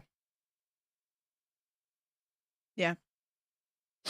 But again, Prince Harry can't turn around and say that the UK was that dumb to think that even though the majority of us didn't agree with the Afghanistan war, that we then thought that all the troops that went there automatically was for the war because they were going in. No, we ain't that stupid. Do you know what I mean? But he's like, it's as if he's treating us as stupid. He's a freaking idiot. You know what I mean? But Anthony, thank you so much for that $2 super chat. Guys, keep the support coming. If you want to interrupt me mid-rant with your own suggestions, your own thoughts, and your own opinions on what we're discussing today. In the meantime, Prince Harry says that this list is proof that you may be diagnosed with something, but you can overcome it. I agree with that as well. Whatever you're diagnosed with, you can overcome it. Or if you can't overcome it because it's not curable, you can learn to live with it and still have a happy, good quality of life. to a certain extent. You know what I mean? Where possible.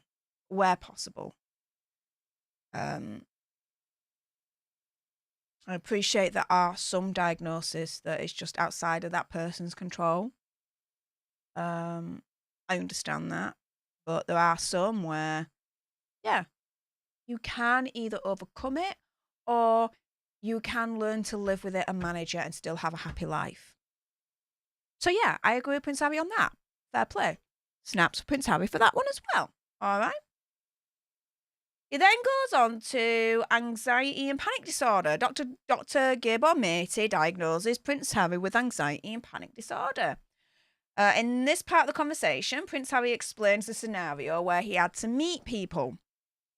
And at that point, he'd be nervous and he would be sweating his backside off.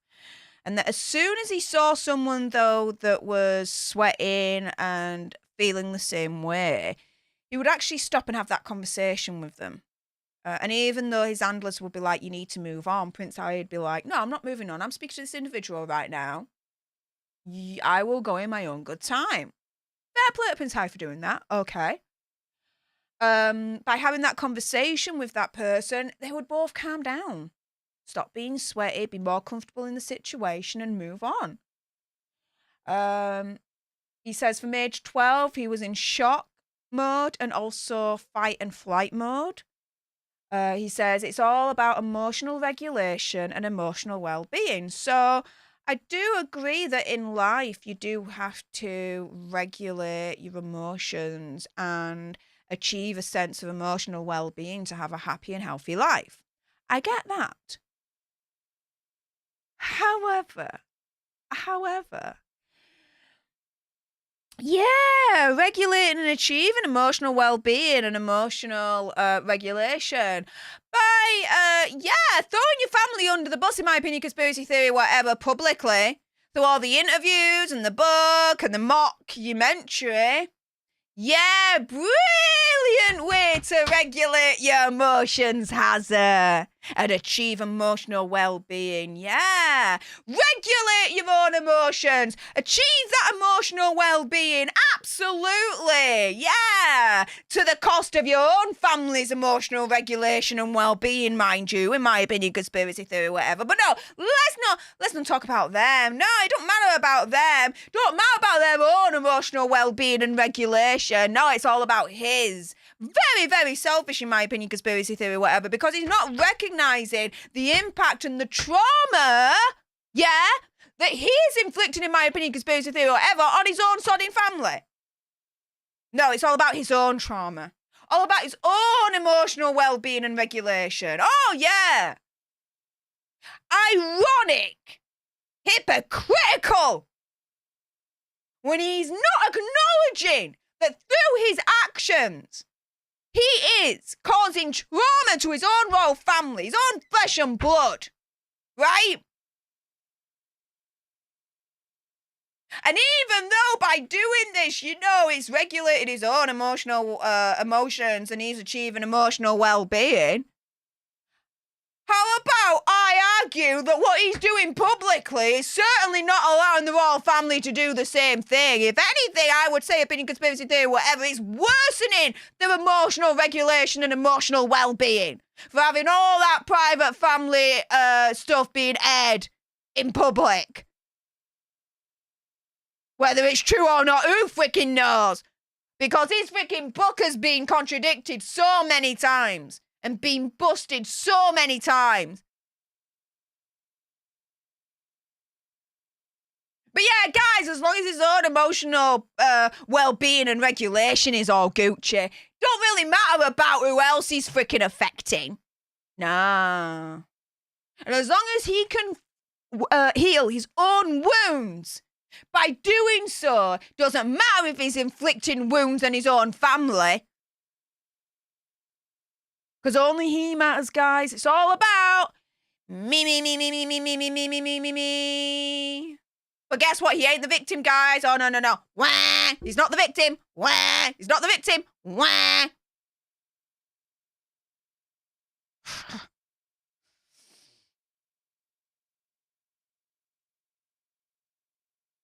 Now, Dr. Gabor Mate says something else that's very profound that I thought was really, really good. And he says, trauma isn't what happens to us, it's what happens inside of ourselves.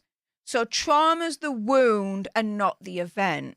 And it's trauma is what you make the event mean to you. And I agree with that. That speaks a lot to my belief in existentialism. It's a philosophical theory that I subscribe to from the writings of Jean-Paul Sartre. And ultimately, in the middle of all of it, it's all about freedom, okay? You have the freedom of choice no matter what. You might turn around and say, I never had a choice. That's a fallacy. You always have a choice no matter what you think. You also have a choice of how things affect you, right? And you can have, how do I put this? You can, when in terms of what Dr. Gabor Mate is saying here, he's saying, you know, you can have an event that happens to you, and this then creates the trauma, the wound. And when that trauma or wound is created, it's created because you've created it. You've created that trauma or wound. By that event happening, you then translate that event into what that means to you, which then creates the trauma and wound. So, for example, he uses his background story of, you know, when he was a baby, his mother had to let him go in order for him to live in the, you know, the Nazi occupied times, right, during that evil period in history. And Dr. Gabor Mate says, you know, I suffered trauma. I had that wound because I internalized that and meant that to be that my mother abandoned me. And that abandonment was the wound, the trauma that I created myself, right? It's what it meant to me. Where in actual fact, it wasn't that she was abandoning me. It was she was saving my life. And so I get that. And I'm like, snaps. Because again, with existentialism, you have the freedom of choice to decide how you let something affect you. You really, really do. Prince Harry at one point says that he went to a therapy session at one point and the therapist turned around and said, think of yourself as a glass jar and you decide which bits bounce off the jar and which bits go inside the jar. And that's another existentialist way of seeing things as well, in terms of you decide, you choose how something affects you or not. And that I get, that I'm like, fair enough, guys, fair enough. Before we get on, we've got even more support coming through. T as in Tina. Again, thank you so much for another $2 super chat, honey, saying H&M, the Duke and Duchess of Sucks It. I like that. I like that. Yes. Yes, yes, yes, yes, yes. Also, as well, Ms. M has been a leader for 7 months. Thank you so much for your continued support for the leadership and being a member. Saying I was first gifted my membership. Ever since, I never want to leave this alt nerd community. 100. So happy to be here, heart. I'm so happy for you to be here as well, Ms. M. Absolutely appreciate the freaking pants off of you, lass. Completely adore you. Thank you so much, honey. If anyone else wants to interrupt mid rant with a super chat with your thoughts or your commentary on what's being said, then, you know, consider doing that. In the meantime, let's carry on with this. So, he then diagnoses Prince Harry with depression. Prince Harry says he has had small bouts of this, and even though they've been short, he can empathise when others are going through it. That's fair enough as well. He then at that point describes, his therapist saying it's all about being in a glass jar, and I've just gone through that. So I get that. He then diagnoses Prince Harry with agoraphobia, but then he glosses over this. Now, agoraphobia is the fear of going out. Fear of going out of your house, something along those lines, right? But glosses over this. They don't really have much more of a conversation about it, which kind of confuses me because dude's been public the whole life. So how is he agoraphobic? I don't get it. It's not explained at all. So I'm a little bit lost as to why Dr. Mate would diagnose him with that condition. But okay, all right. So there's that. Then they go on to PTSD. And Dr. Mate diagnoses himself with this. No, sorry, diagnoses Prince Harry with this. Correction. Now, Prince Harry, in his infinite wisdom, disagrees to a certain extent and says it's not post-traumatic stress disorder. No, it's post-traumatic stress injury. Because he explains, because when you call it a disorder, you're not inspiring the patient to heal themselves. Injury indicates that this is something you can heal from.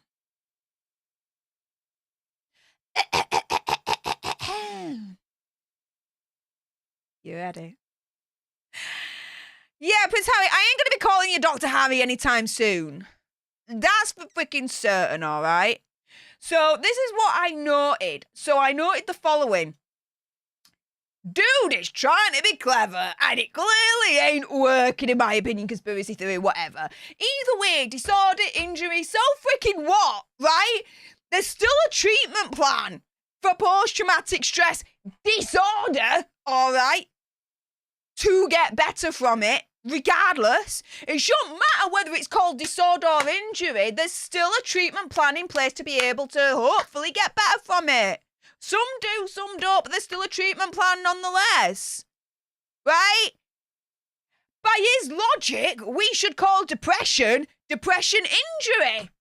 By his logic further, we should be calling anxiety and panic disorder, anxiety and panic injury. But he doesn't pull Dr. Gabor Mate up when he diagnoses Prince Harry with anxiety and panic disorder and turn around and say, no, you shouldn't be saying disorder, you should be saying injury. Don't do it then. Oh, no. Also, ADD, attention deficit disorder. When Dr. Gabor Mate earlier on diagnoses him with that, again, that was another opportunity for Prince Harry to turn around and say, no, don't call it disorder, call it an injury. But he don't do that either. Oh, no. But he does with post-traumatic stress disorder. Let me tell you why, in my opinion, conspiracy theory, whatever, all right? Post-traumatic stress disorder, okay? It's well known for a lot of things in terms of who suffers from it, okay? One of the populations in the world that is known for having this, amongst others, all right, is the military. A lot of PTSD, in terms of, the different sections of society that suffer from this, right? There's a lot of the populations that suffer from it. One that's famous for suffering from it, amongst others,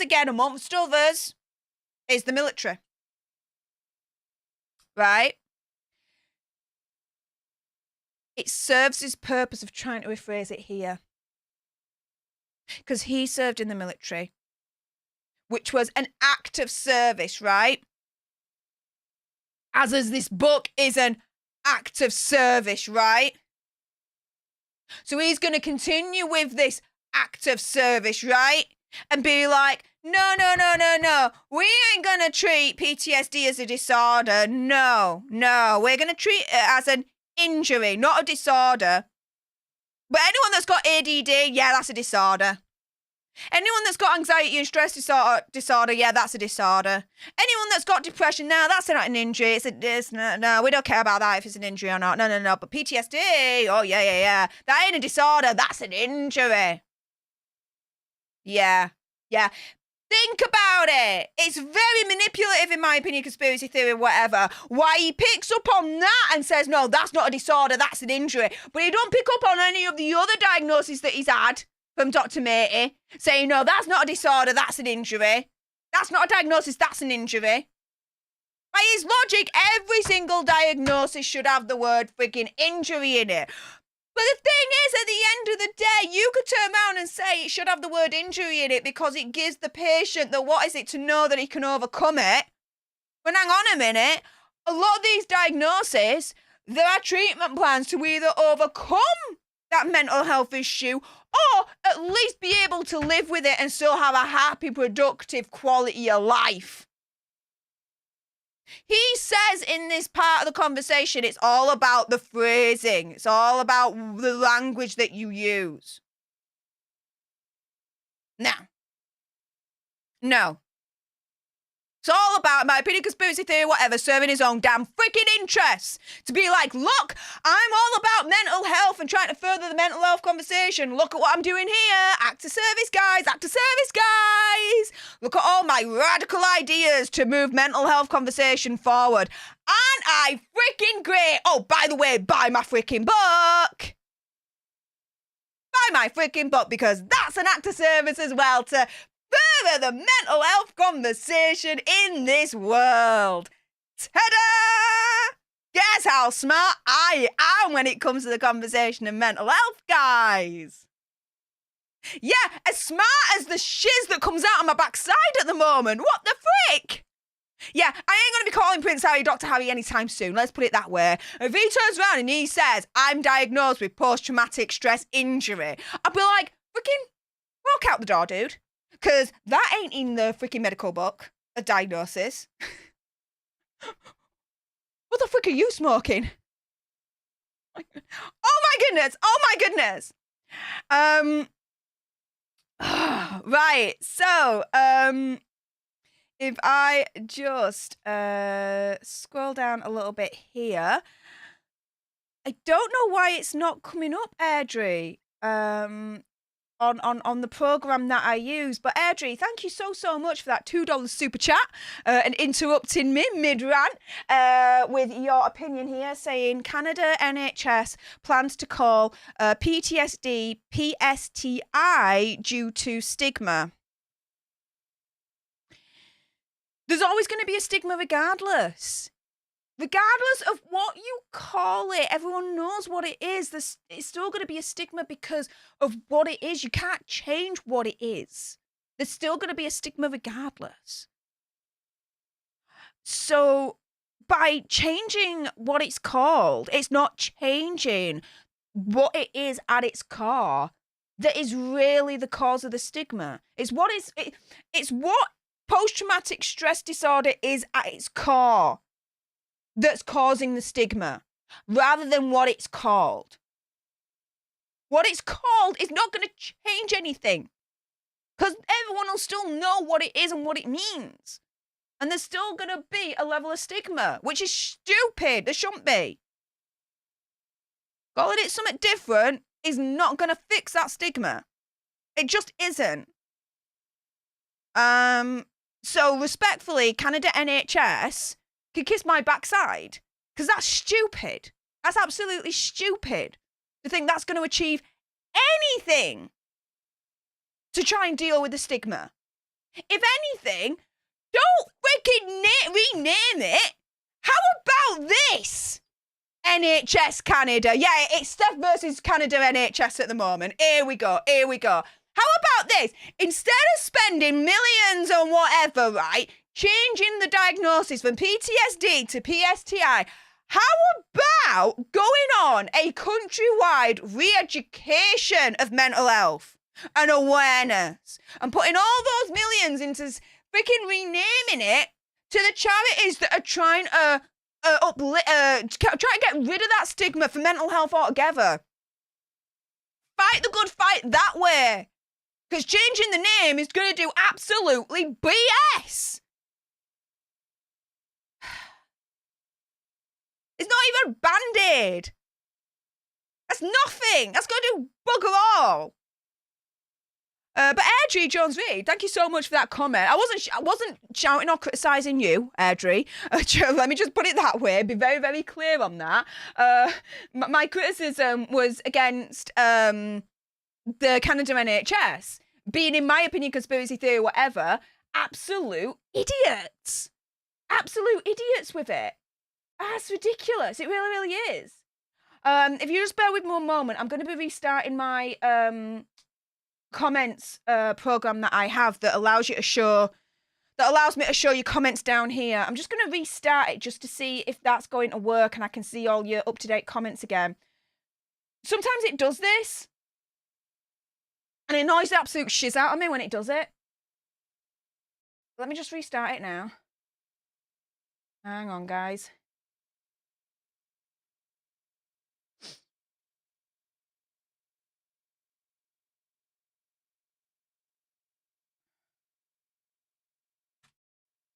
Come on. Here we go. Right. Let me just see where we're at.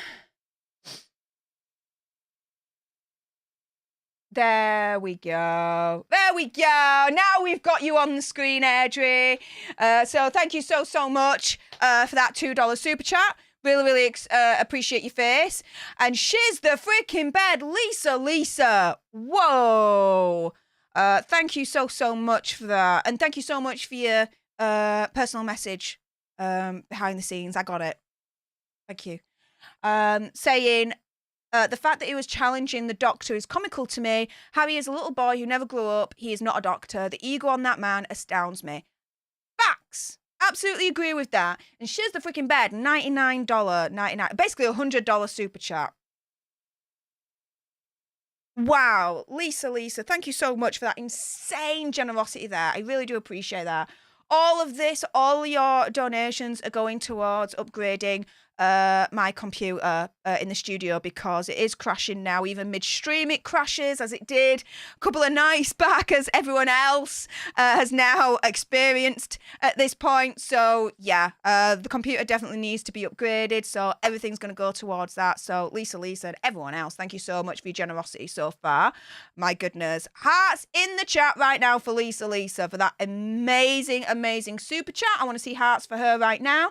And Airdrie again with another $2 super chat. Thank you so much, saying I thought it was odd too. Yeah, it is odd. Why? Because it's going to do absolute BS in terms of dealing with the stigma of PTSD. Because again, everyone knows at its core what it actually is. So renaming it don't do anything. The stigma's still going to be there because everyone still knows what it means and what it actually is. So yeah, NHS Canada, whoever's in charge of that right now is an absolute moron and idiot as far as I'm concerned. So there we go. Whew. So, loving the hearts right now for our Lisa. Keep it coming, guys. Keep it coming. So, here we go. Let's carry on with this. So, where are we? Yeah. Whew.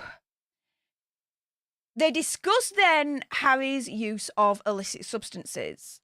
Now, Harry says that it gave him a sense. Some of them gave him a sense of belonging. Others made him different to the way he was feeling. Some didn't help him at all. Alcohol, though, was a social thing. And he felt left out when everyone else was drinking and he wasn't. That there was a peer pressure to drink alcohol when everyone else is doing it and you're not. Now, I actually get that. Because with my own diagnosis, so I am very much open with everything, right?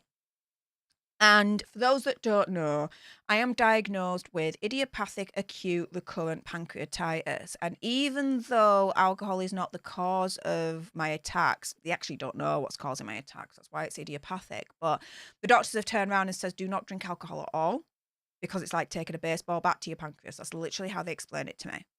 So for the past 16, 17 years, I've not drunk any alcohol. right? And so I get that, where he's saying, you know, when everyone else is drinking alcohol and you're not, you feel like socially you are being left out, or you're missing something, or you're like the odd wheel because everyone else is drinking and you're not. And I used to feel that way right at the beginning. Now I'm like, do you know what? I'm crazy enough without the alcohol anyway, so screw it. A lot of the things I say, I think people will usually say when they're more drunk, because they're more free at that point and they've got less inhibitions. Me, I'm like, dude, I don't care. I'm going to say what I'm going to say, whether you like it or not. Do you know what I mean? So I'm crazy enough without the alcohol anyway. I like call it alcohol. The alcohol anyways. So I do get it. Because I used to feel that way when I was with my friends and they were drinking and I wasn't. It felt like social-wise, I was missing out a little bit. I felt a little bit like an outsider. But I got over that. I got over that because my mates weren't feeling that. My mates were having a good time and they were happy that I was there. It was me that was feeling that. It was me that was putting that on myself, right? And I recognized that and I decided to change that and be like, you know what? If no one else gives a shiz that I'm not drinking alcohol, do you know what? I'm not going to give a shiz either. I'm still going to have fun. I'm still going to enjoy myself and I'm not going to limit myself to that enjoyment. So screw it. Everyone else is drinking. I'm just going to go, hey! And I'm the first one to be dancing on those tables. I'll tell you something. Okay, quick little story, all right, from January when I was in Florida. There was Andy, myself, Paige Vaughn. It was Paige. We also had okay, I'm going to say this. Hey JB. Yes, Hey JB is a mate of mine. That's what I say. He's so cool, actually. He's so freaking cool. I absolutely adore the pants off of him. And his lass, she was there as well. She's freaking amazing. Love her as well. And we all went across the road to this Coyote Ugly bar. And as soon as we went in, I saw the sign and it says, you can go up onto the bar on your own volition, mind you, and you can dance. And I saw that as I walked into the bar and I'm like, of course, not drinking any alcohol, mind you. I'm like, dude, where's the bar? I'm up there right now. And as soon as we got in and I saw that sign, I got up on that bar and I shaked my booty off and I proper danced it down and had a good time. No alcohol freaking required, guys. I'll tell you that right now. And I absolutely was loving myself, feeling myself, having a great time. Everyone was cheering. It was freaking awesome. And then when I got down off the bar, I didn't read the second part of the sign. All of a sudden, one of the bar lasses was grinning and she shoved a shot in my face. I took it and I'm there thinking, I ain't ordered a shot. And she was like, no, you get a free shot when you dance on bar. And I look at the sign, it's like, yeah, and you get a free shot when you do this. I'm like, thank you. And I think I passed it to Paige. I want to say I passed it to Paige. I was like, Paige, have that. Dispose of that. So, yeah. Soon as I got in, saw that you could dance on bar, no alcohol required. I went on that bar and I had a freaking good time. I'm not going to stop everyone else drinking and me not being able to drink, me having a good time. I'm still gonna have a good time no matter what, okay? And it's getting over that issue. And I did that, right? But I do agree with Harry that there was a time where you do feel like you are kind of out of sorts and like you're missing out. Like it feels like a hair's in my face or you may eye or something. Anyway, it does feel like that. And I get that, but I've got over it. You can get over that. You can. Okay, so there's a little bit of a story there. Anthony, oh my goodness. Thank you so much for that $2 super chat saying diddly squat, Stef. Absolutely diddly squat. Still feels like there's a hair on me or something on my face. I think I've got it now. Yeah, okay. Yeah, diddly squat indeed. Diddly freaking squat indeedy doodly.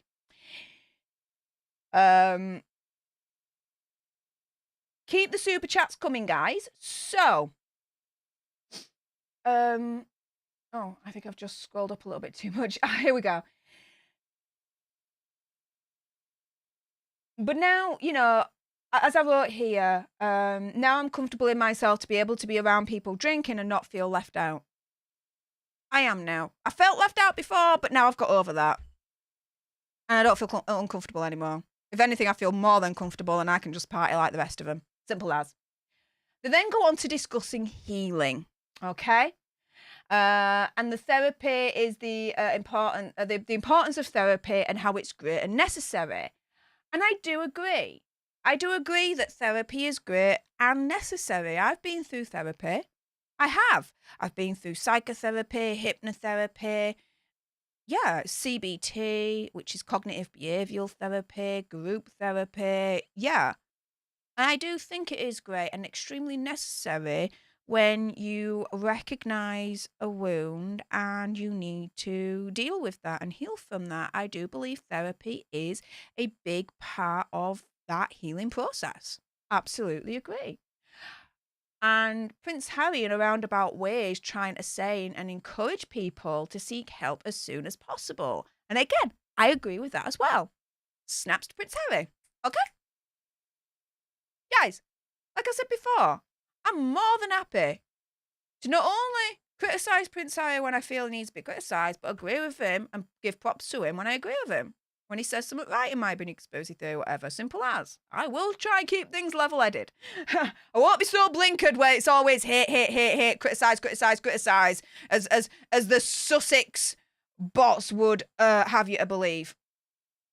So, or the Sussex squad, should I say. Before we get into it a little bit further, oh my goodness, hey, thank you so much for that wonderful $5 super chat saying so nice to find your channel. Well, so wonderful for you to find us and join our tribe by subscribing. Thank you so much. And guys, guess what? Of course, because he's just said he's found our channel, this is his first super chat for our community. So I would like to see hearts again for A. Throw up those hearts for our A and give them a nice warm welcome for the first super chat for this community. Thank you so much, A. I really do appreciate that. Going back then to my analysis of this whole conversation and my breakdown, they then go on to meditation. And Prince Harry says it's an important practice, but he doesn't do it enough. And I do agree that meditation is an important practice. I was taught through therapy the meditation of mindfulness. And that's what I do, and that's what works for me. I didn't quite... Oh, loving the hearts right now for A. Keep them coming, keep them coming, keep them coming. At first, I'll be very honest with you, at first, I was proper dead against mindfulness because I didn't understand what it was supposed to actually achieve. I thought mindfulness, the way that it was explained to me, was going to help with the actual pain. That to do the whole meditation of mindfulness when I'm mid-attack, that the pain would reduce. It's not that. For me, it's more when I am in pain, when I'm having an attack, I'm still going to be in a buttload of pain, regardless if I do mindfulness or not. That pancreas is still going to try and freaking kill me in pain, all right? I won't wish an attack on my worst enemy with pancreatitis. I'm telling you that right now. But what it does do when I do mindfulness is it calms me. It centers me to think more clearly in terms of what I need to do instead of panicking. It's like, right, okay, so... For example, when I went into hospital in December on Christmas Day with an attack, it was over 3 years since I'd last been in hospital with an attack. The longest I'd been yet without going in a hospital. I was very proud of myself. I hate the reason why I was pushed back into hospital. There was a lot of stress and a lot of toxic hate that was going on in the background where, let's put it this way, a certain portion of people, through their continued cyberbullying and cyber harassment, they created this environment of stress upon me that they basically pushed me in a hospital. They caused this pancreatitis attack on freaking Christmas Day, guys. And by my own philosophy, I have to take responsibility in the sense of I allowed that to happen. I allowed them to affect me in that way. It's as simple as that, okay? But this was when I was having this massive attack on Christmas Day. I could have panicked because it was over 3 years since I had an attack that strong, that bad, that nasty, that painful. And I could have panicked. And I could have freaked out. And could have made it so much worse mentally, right? And broken down. But I didn't do that. Through the pain, I did a little bit of mindfulness and just being aware of my feelings and acknowledging them and dealing with that through literally screaming the house down. I was screaming the freaking house down, guys, in pain. And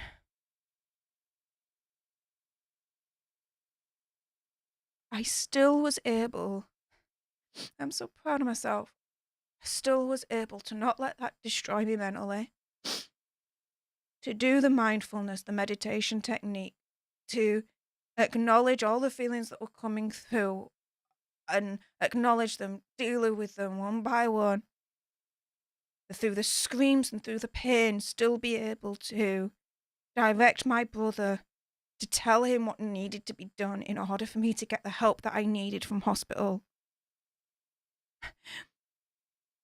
The first time he called for the ambulance, guys, he turned round and when he got off the phone, he turns round and he says, okay, the ambulance is coming, but it's going to take over an hour to get here. I could have freaked out and mentally could have made myself worse for that, but I didn't.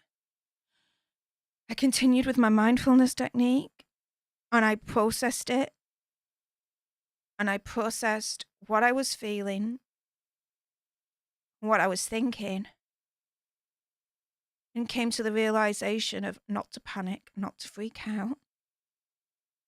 And what I did was I said to my brother, again, in between, literally screaming the world down at this point. Because when you're in a pancreatitis attack, it really does feel like the pain is going to end you. That there's nothing, everywhere you look, it's just pain. Every door you try and escape, it's pain. You cannot escape the pain at that point, no matter what you do, no matter how much morphine I take. You can't escape it at that point.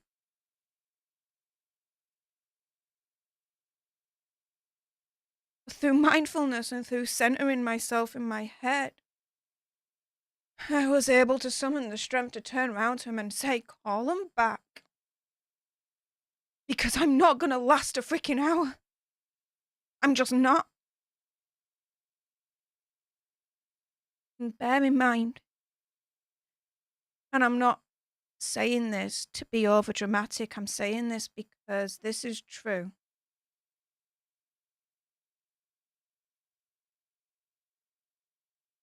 when you have a pancreatitis attack, make no mistake, it is life-threatening. I'm telling you that right now, it is life-threatening. The doctors have told me each attack I have is life-threatening.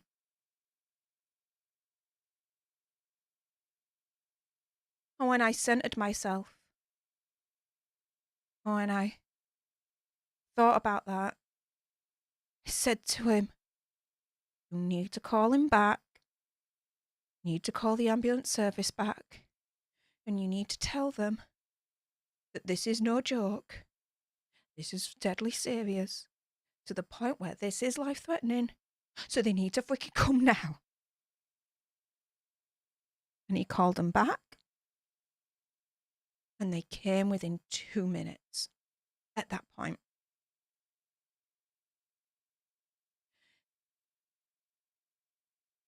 And I was then seen to, and I was given stronger medication, and I was dealt with. And the attack was dealt with. And it eventually all calmed down. And so, when Prince Harry turns around and says, you know, meditation is an important practice, and not a lot of people do it enough, you know what? I agree. I do think meditation is very positive. Once you understand it, like I said, when I was first taught mindfulness, I really didn't understand it, but now I do. And it's extremely important. Extremely important. And so I agree with him with that. From a very, very personal viewpoint, I do agree with him with that.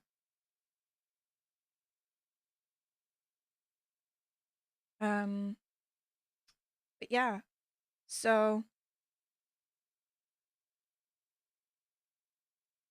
I'm, yeah, I just went a little bit really personal there, but hey, I keep things 100, so there we go. But yeah, so he then goes on to say that, again, it's interesting, he doesn't address his wife by his name.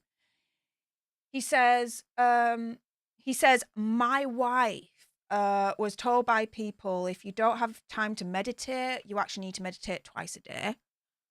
Yeah, the more times you meditate, I think the better.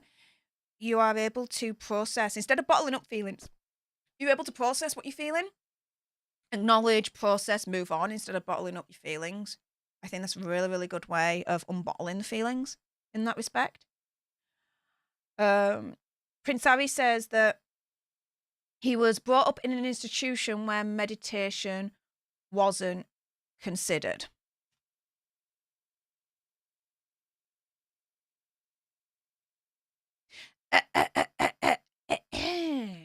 Excuse you. Excuse freaking you. Here we freaking go. Right. Okay. So, this is what I noted, okay? I'm like, and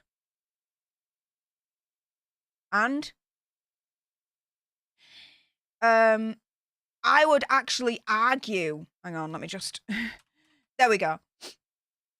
I would argue that's normal in society, for anyone in society, because before I was diagnosed with pancreatitis, never once was I approached with the idea of meditation, nor would I have considered that all on my own.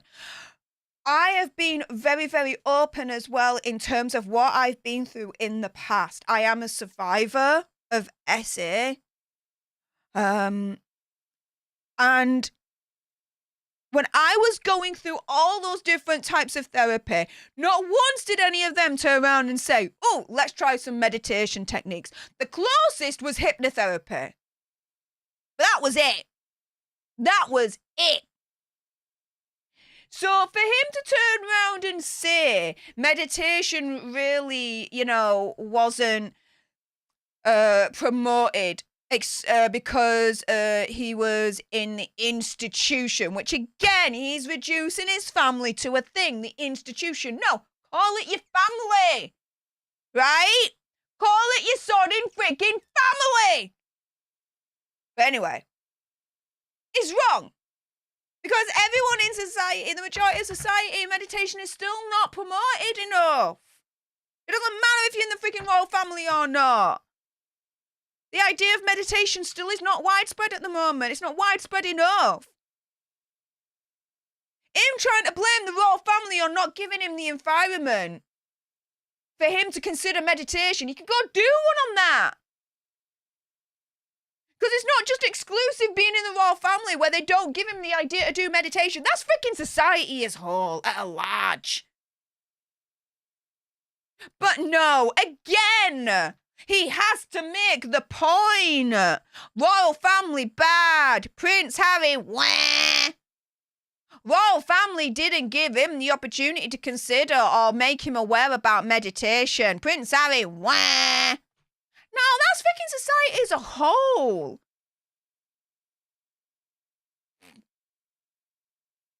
What a div.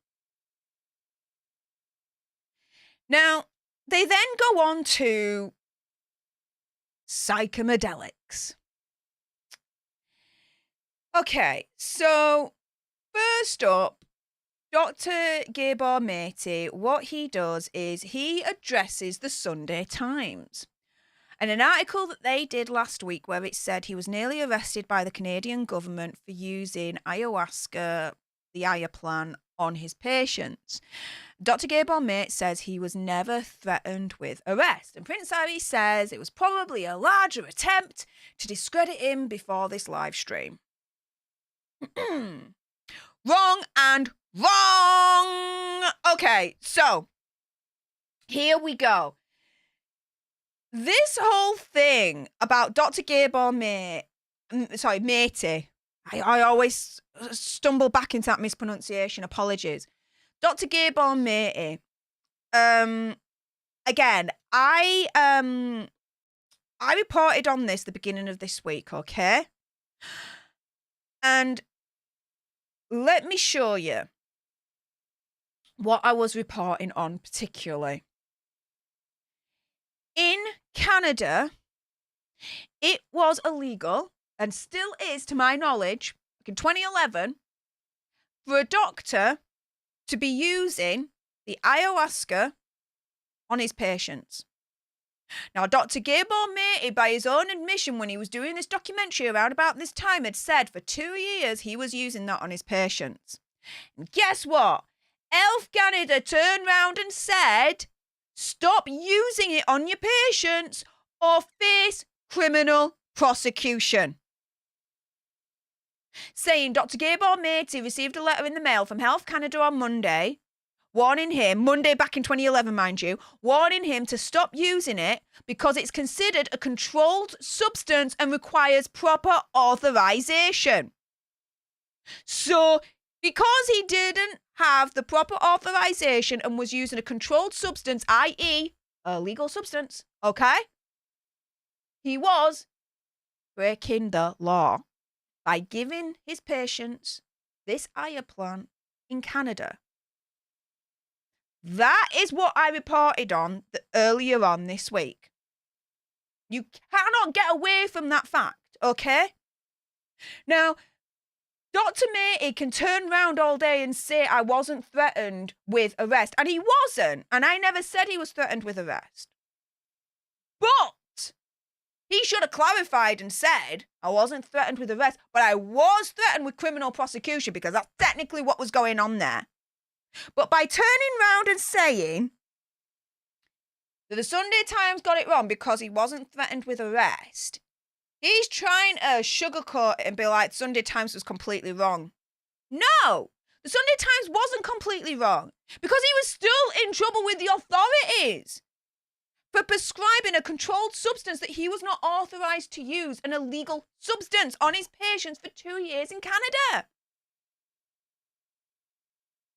That's the bit in that video that I did earlier on this week that I criticised him for. Now, whether you agree with Dr. Gabor Mate's ideas or not, and to be fair, a lot of his ideas, even when going through the conversation that he had with Prince Harry, you'll have seen during this stream, I've been like, snaps to Dr. Mate numerous times, okay? I appreciate a lot of what he says, agree with a lot of things that he says. He has a lot of insight and he's very profound in what he says and how he explains things and how he approaches things. I absolutely appreciate that of what he does there. But no disrespect, breaking the law is breaking the law, regardless of whether you agree with the majority of what he says or not. Okay? And so that is what I was saying in my video earlier on this week. And I stand by what I said and I will keep that video up. Simple as. But again, let's not get me twisted here. If you've only just come in, rewind this stream, because the majority of what Dr. Gabor Mate has said during this conversation with Prince Harry, again, I've been like, snaps with Dr. Mate. Snaps with Dr. Mate. I absolutely love what he says most of the time and how he quantifies things and explains things and how he positions things. That's cool. That's cool of him to do. And I appreciate and recognize and acknowledge his insight. Simple as. But again, breaking the law is breaking the law. And that's what I was reporting on. Simple as. Now, him turning around and saying he was never threatened with arrest, he should have turned around and says, we're never threatened with arrest, but I was threatened with criminal prosecution. But for him just to say, I wasn't threatened with arrest, it was as if he's kind of trying to let the audience assume that the whole article was incorrect. Not quite. Not quite, mate. Not quite. When Prince Harry says it was probably a larger attempt to discredit him before, this live stream, again, that's wrong as well. Because all this information about Dr. Mate giving his patients this plan, legally, mind you, in Canada for 2 years prior, this was all reported back in 2011. So how is it that we're bringing it up again to try and discredit him before the live stream when it was reported donkey's years back anyway? It's not like all of a sudden it's never been reported and all of a sudden it's dug up for the first time ever before the live stream. No, it's not that at all. So, wrong and wrong. As simple as that. Now, Dr. Gabor Mate also said that this particular plan makes you vomit and gives you hallucinations. Sorry, let me rephrase that. Dr. Gabor Mate says that a lot of people think that this plan makes you vomit and gives you hallucinations. Now, I don't know if I've misunderstood him here or not, so I'm going to kind of do that disclaimer. But the way that he tries to combat this criticism of this plan of making you vomit and giving you hallucinations, I'm not entirely sold on. So he says that it's wrong for people to think that this plant makes you vomit and gives you hallucinations because he rephrases the word vomit to purging and getting rid of a lot of stuff. Well, vomiting is vomiting, right? And that it don't give you hallucinations, but it gives you visions. He says, a vision is you're seeing it, and a hallucination is you think it shouldn't be happening. Huh? Aren't hallucinations a visionary experience? Hence, they are visions. You're seeing a vision Vision is something that isn't physically there. Hence, it's an hallucination. Hallucination and visions, aren't they one of the same thing? This is why I'm saying, guys, I may have misunderstood what he was trying to explain here, because a lot of how he's explained things during this live stream, I've actually agreed with. I'm like, snaps to him on this. This bit, though, I'm like scratching my head thinking, come again? Hallucinations, you're still seeing visions. Visions is something that you're seeing that's not entirely there. Again, that's a hallucination, right? So, what? And vomiting is vomiting. You can rephrase it as purging and getting things out of you, but it's still vomiting. Huh? Oh no, it just doesn't. I just didn't get it. And I'm like, what the frick? Really? That's how you're going to try and square that circle in terms of my understanding of it? Yeah, no. No, and no. Prince Harry then explains that hallucinogenics cleaned the windshield for him. The removal of life's filters is how he explained this. So he says it brought him a sense of relaxation, release, comfort, a lightness that he managed to hold on to for a period of time. But when going back into the chaos, it disappeared. So if it's short term, why take it then? If it's short term, if the effects of what he took were short term, then why bother continuously trying to take it? Just asking for a friend. He says that he started to do this recreationally and then started to realize how good it was for him. Now, guys, I'm going to be very calm on this one and not as ranty. It seems to me here that he's advocating illicit substances and taking it. Whether it's legal in your country or not, in my opinion, conspiracy theory, whatever. And he's not being careful in terms of what he's saying there. He's also explaining a situation where he's taking this stuff, but it seems like in terms of how he's explaining it, that it's without professional medical support. Well done, mate. Well done. What? Dr. Gabor Mate, he then tries to save Prince Harry on this one, right? Because he turns around and he says, and quite rightly, I agree with this, if you're going to take this stuff, right, you've got to be super freaking careful to the point where it needs to be done in the right setting and the right guidance. And Dr. Mate is totally right on this, because you're not taking freaking Haribo sweets here. Saying that they can be harmful in the wrong setting. Again, I agree with that with Dr. Mate. Like, snaps, yes. For Prince Harry to turn around, he took this stuff without any guidance whatsoever, not in the right setting. In my opinion, conspiracy theory or whatever.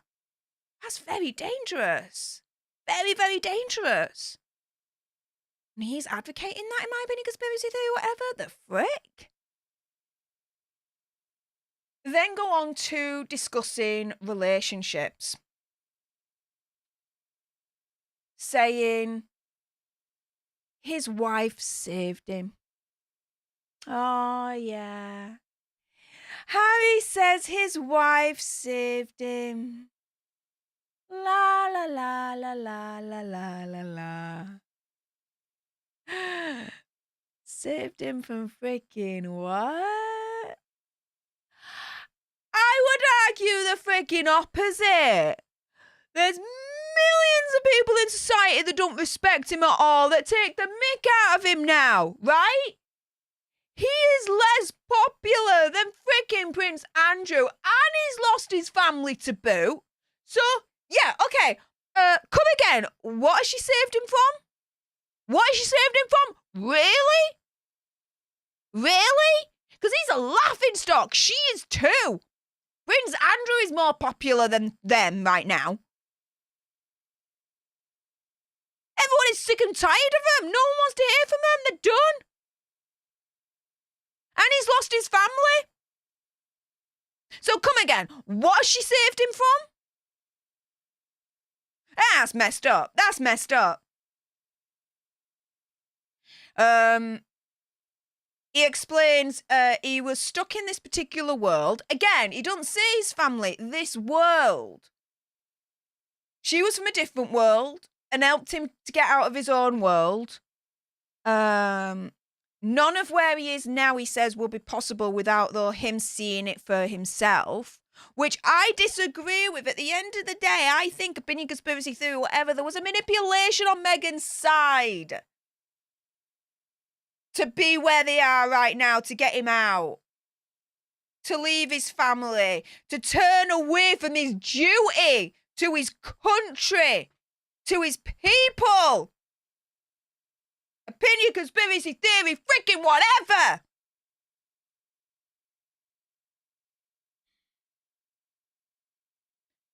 Now, this I do agree with. He says it's impossible to change other people. You have to start by changing yourself. I agree. He says his partner, again, doesn't name her. He calls her his partner, is an exceptional human being and eternally grateful for the wisdom and space she was able to give him. Okay.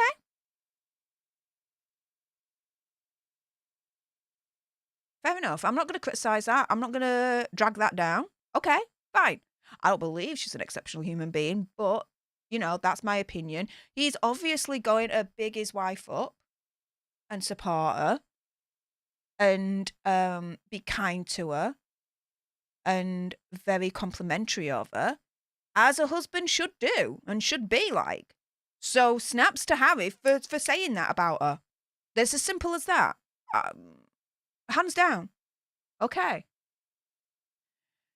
Dr. Gabor Mate says they come from broken families and it's no accident that they found each other. I would argue that for Megsy might have been a little bit by design. Opinion, conspiracy theory, whatever, she's very narcissistic and very manipulative. So I would say there's probably a little bit of a design there for her to meet Prince Hazard, because, you know, it was said that she was looking for a high-profile English boyfriend to further her career and advance her kind of aim in life to be this famous Hollywood global superstar thingy-bob, right? Saying opinion, conspiracy theory, whatever. But finally, in this whole conversation, oh yes, you thought you'd get away with it, but no, our earholes and eyeballs had to experience their conversation on racism. Oh yeah, so here we go. Dr. Gabor Mate is the first one at the 1 hour and 1 minute mark to actually call his wife Meghan. To actually say the name Meghan. Not Prince Harry. No, it's Dr. Mate that says that. Now, he explains that Prince Harry has had a rapid immersion in understanding racism and inequality. Prince Harry agrees, saying that he's had a crash course and to experience what his wife, then girlfriend, then his wife, again, he won't say a name, has experienced or is experiencing, especially in the UK, guys. Again, it's all about, you know, the vilification not only of the royal family, but of the UK people as well, okay? It's pretty shocking. He was surprised and quite naive, he says. The pain it causes to an individual is huge. Now, I get that. Yes, racism, definitely. The pain it causes to that individual or that group of people is huge. I'm not going to deny that. Anyone that denies that is an absolute moron and needs to go to hell. The pain it causes to society is also huge. I agree. For Harry, he says he's made his own mistakes in the past, which he owns and acknowledges, and he's grateful for those experiences because he has to take accountability, grow and learn from it, because he didn't know before he had this unconscious bias inside of him. Okay, fair enough for that as well. Snaps for Harry for that. I get that. However, he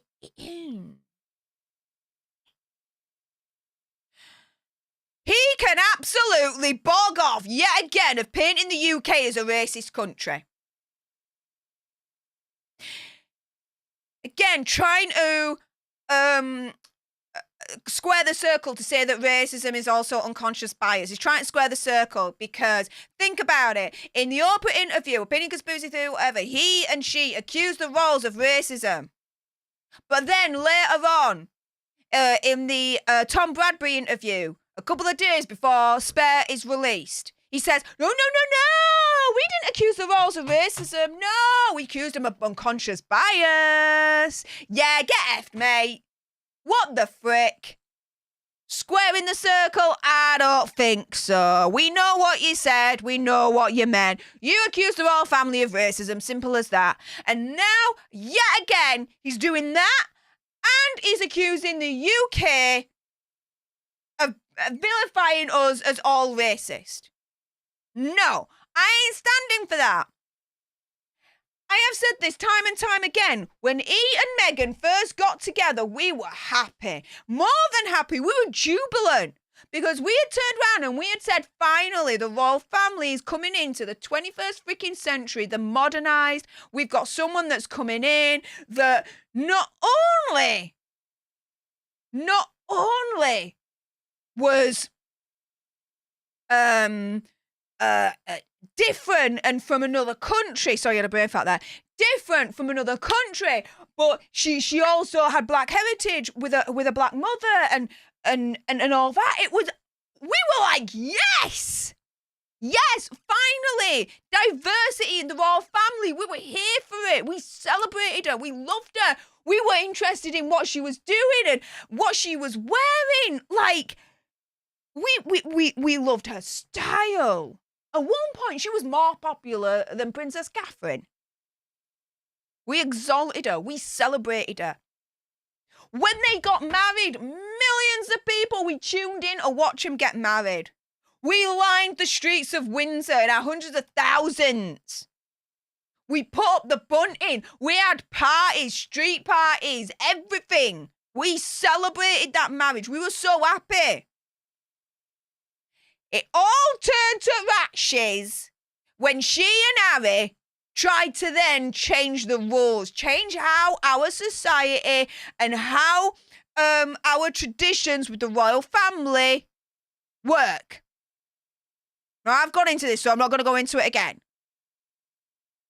But when you try and change that, when you try and change our culture and what we expect from the royal family as taxpayers who invest in the royal family, when you turn round and you say, no, you're not going to get a picture of Archie as a newborn, or you're not going to know where he's born or any details whatsoever, it's all going to be in secrecy. Or no, you're not going to get a proper picture of us going to the christening with Archie, as every other royal family member has done with their newborn, but they're not going to do it. No, because we want our privacy.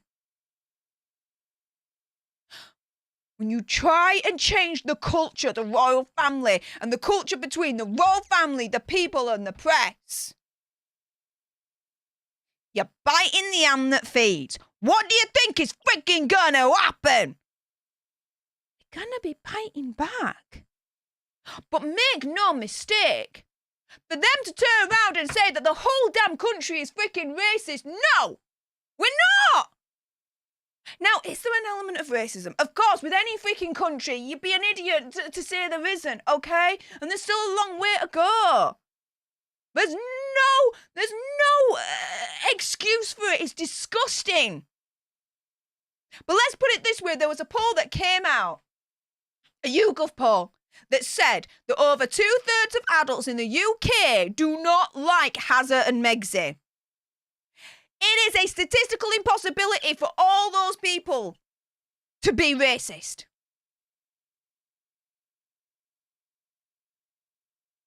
But what do? They turn around and they say, any criticism, in my opinion, conspiracy theory, whatever, any criticism, any whatsoever, that means you're racist. No. Because guess what?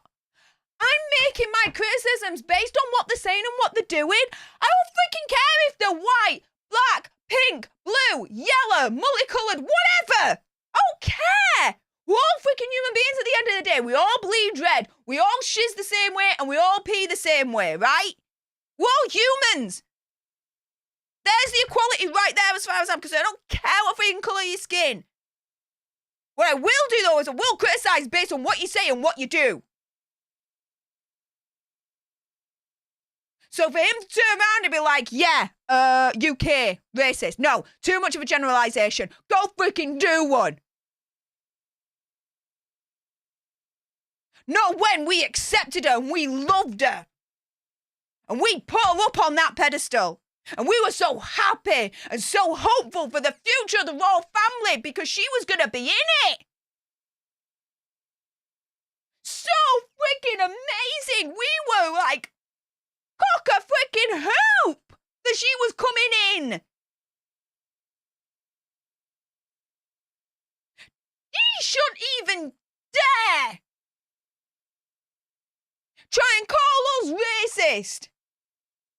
Yet not even acknowledge all the positivity that we gave her when she first came on scene. And how much we supported him. And we're so freaking excited for them and the future of the royal family. What made her different? We celebrated. What made her different?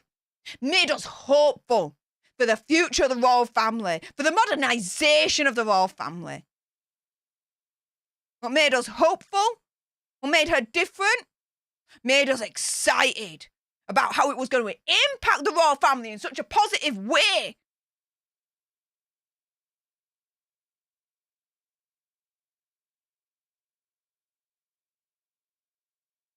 So yeah. Turn around and say the UK painting us as a racist country yet again, having to slip that in right at the last minute towards the end of our conversation before they get onto the Q&A. Yeah. Another example of how he has to shiz on all of us as well.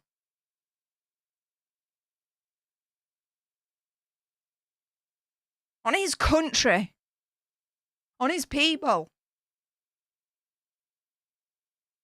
It's disgusting. It's disgusting.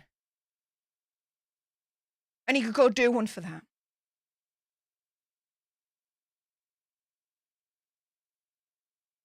With that being said, though, that was the end of their conversation before they got on to the Q&A portion, which was just basically the same old what they were discussing anyway. So there was no point breaking all that down. But that was the full hour of the Prince Harry and Dr. Gabor Mate conversation that I have broken down for you. Many major Stef rants in all of that. NPNG Creative Media, thank you so much for the £10 super chat saying Harry needs to listen to Dominic Toretto. I don't even know who Dominic Toretto is, but okay. I will find out afterwards, so thank you so much for that. I've seen a lot of you turn round about the Chris Rock thing. I've not watched it yet, but what do you think? It's 5 to 11 at night now. What I'm probably going to do is hang on.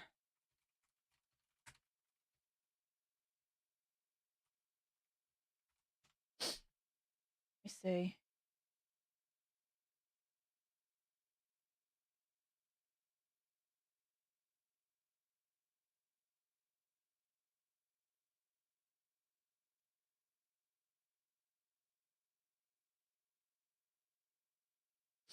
Just seeing how long it is, because I might actually do a live stream tomorrow to watch it for the first time, and you get my reaction from it.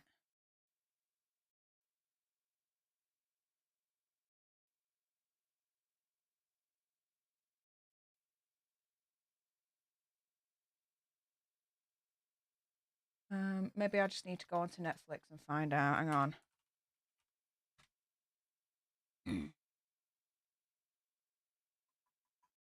None of my other friends have kids hang yet, on. and We're not. Yep. There we go. Sorry, you should be hearing that. I'm not gonna get copyrighted. No way. That's not gonna happen anytime soon. Screw that noise. Where the hell is it? You'd think it'd be right on the front page. Let's go. Chris Rock. Outrage. Here we go. How long is it? All right. So it's for a full hour.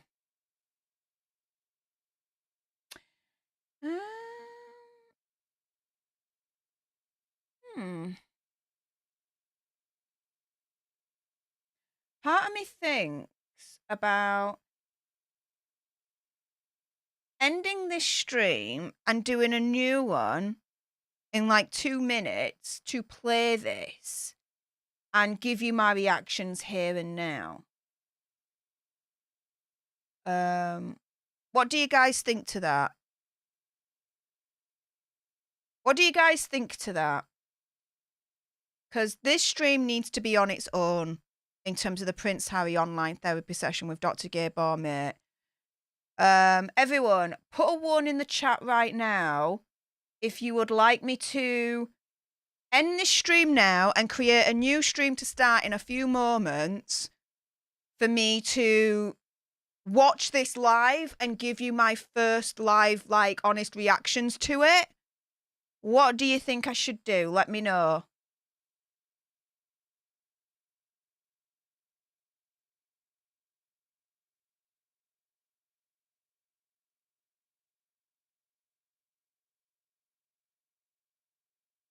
Oh, a lot of you are saying yes.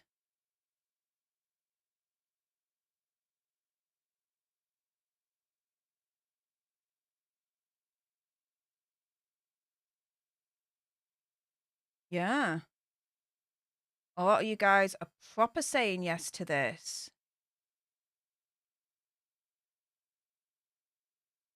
Alrighty then. So, yeah, that's what we're gonna be doing then.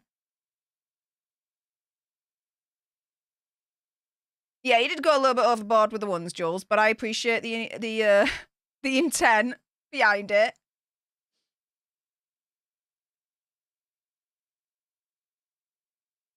And June, I never claim to have any credentials whatsoever, but I can still criticize anyway because I have that freedom of choice to do so. So don't you dare think that you can take that freedom of choice away from me to be able to criticize, because I'm just not here for that.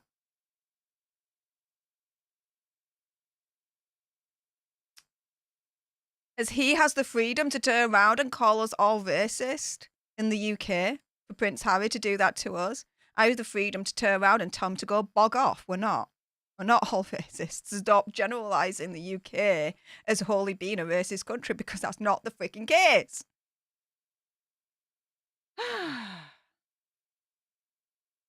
Yeah, so Lilith's faves, what I would have to do is stop this stream and create a brand new stream for it.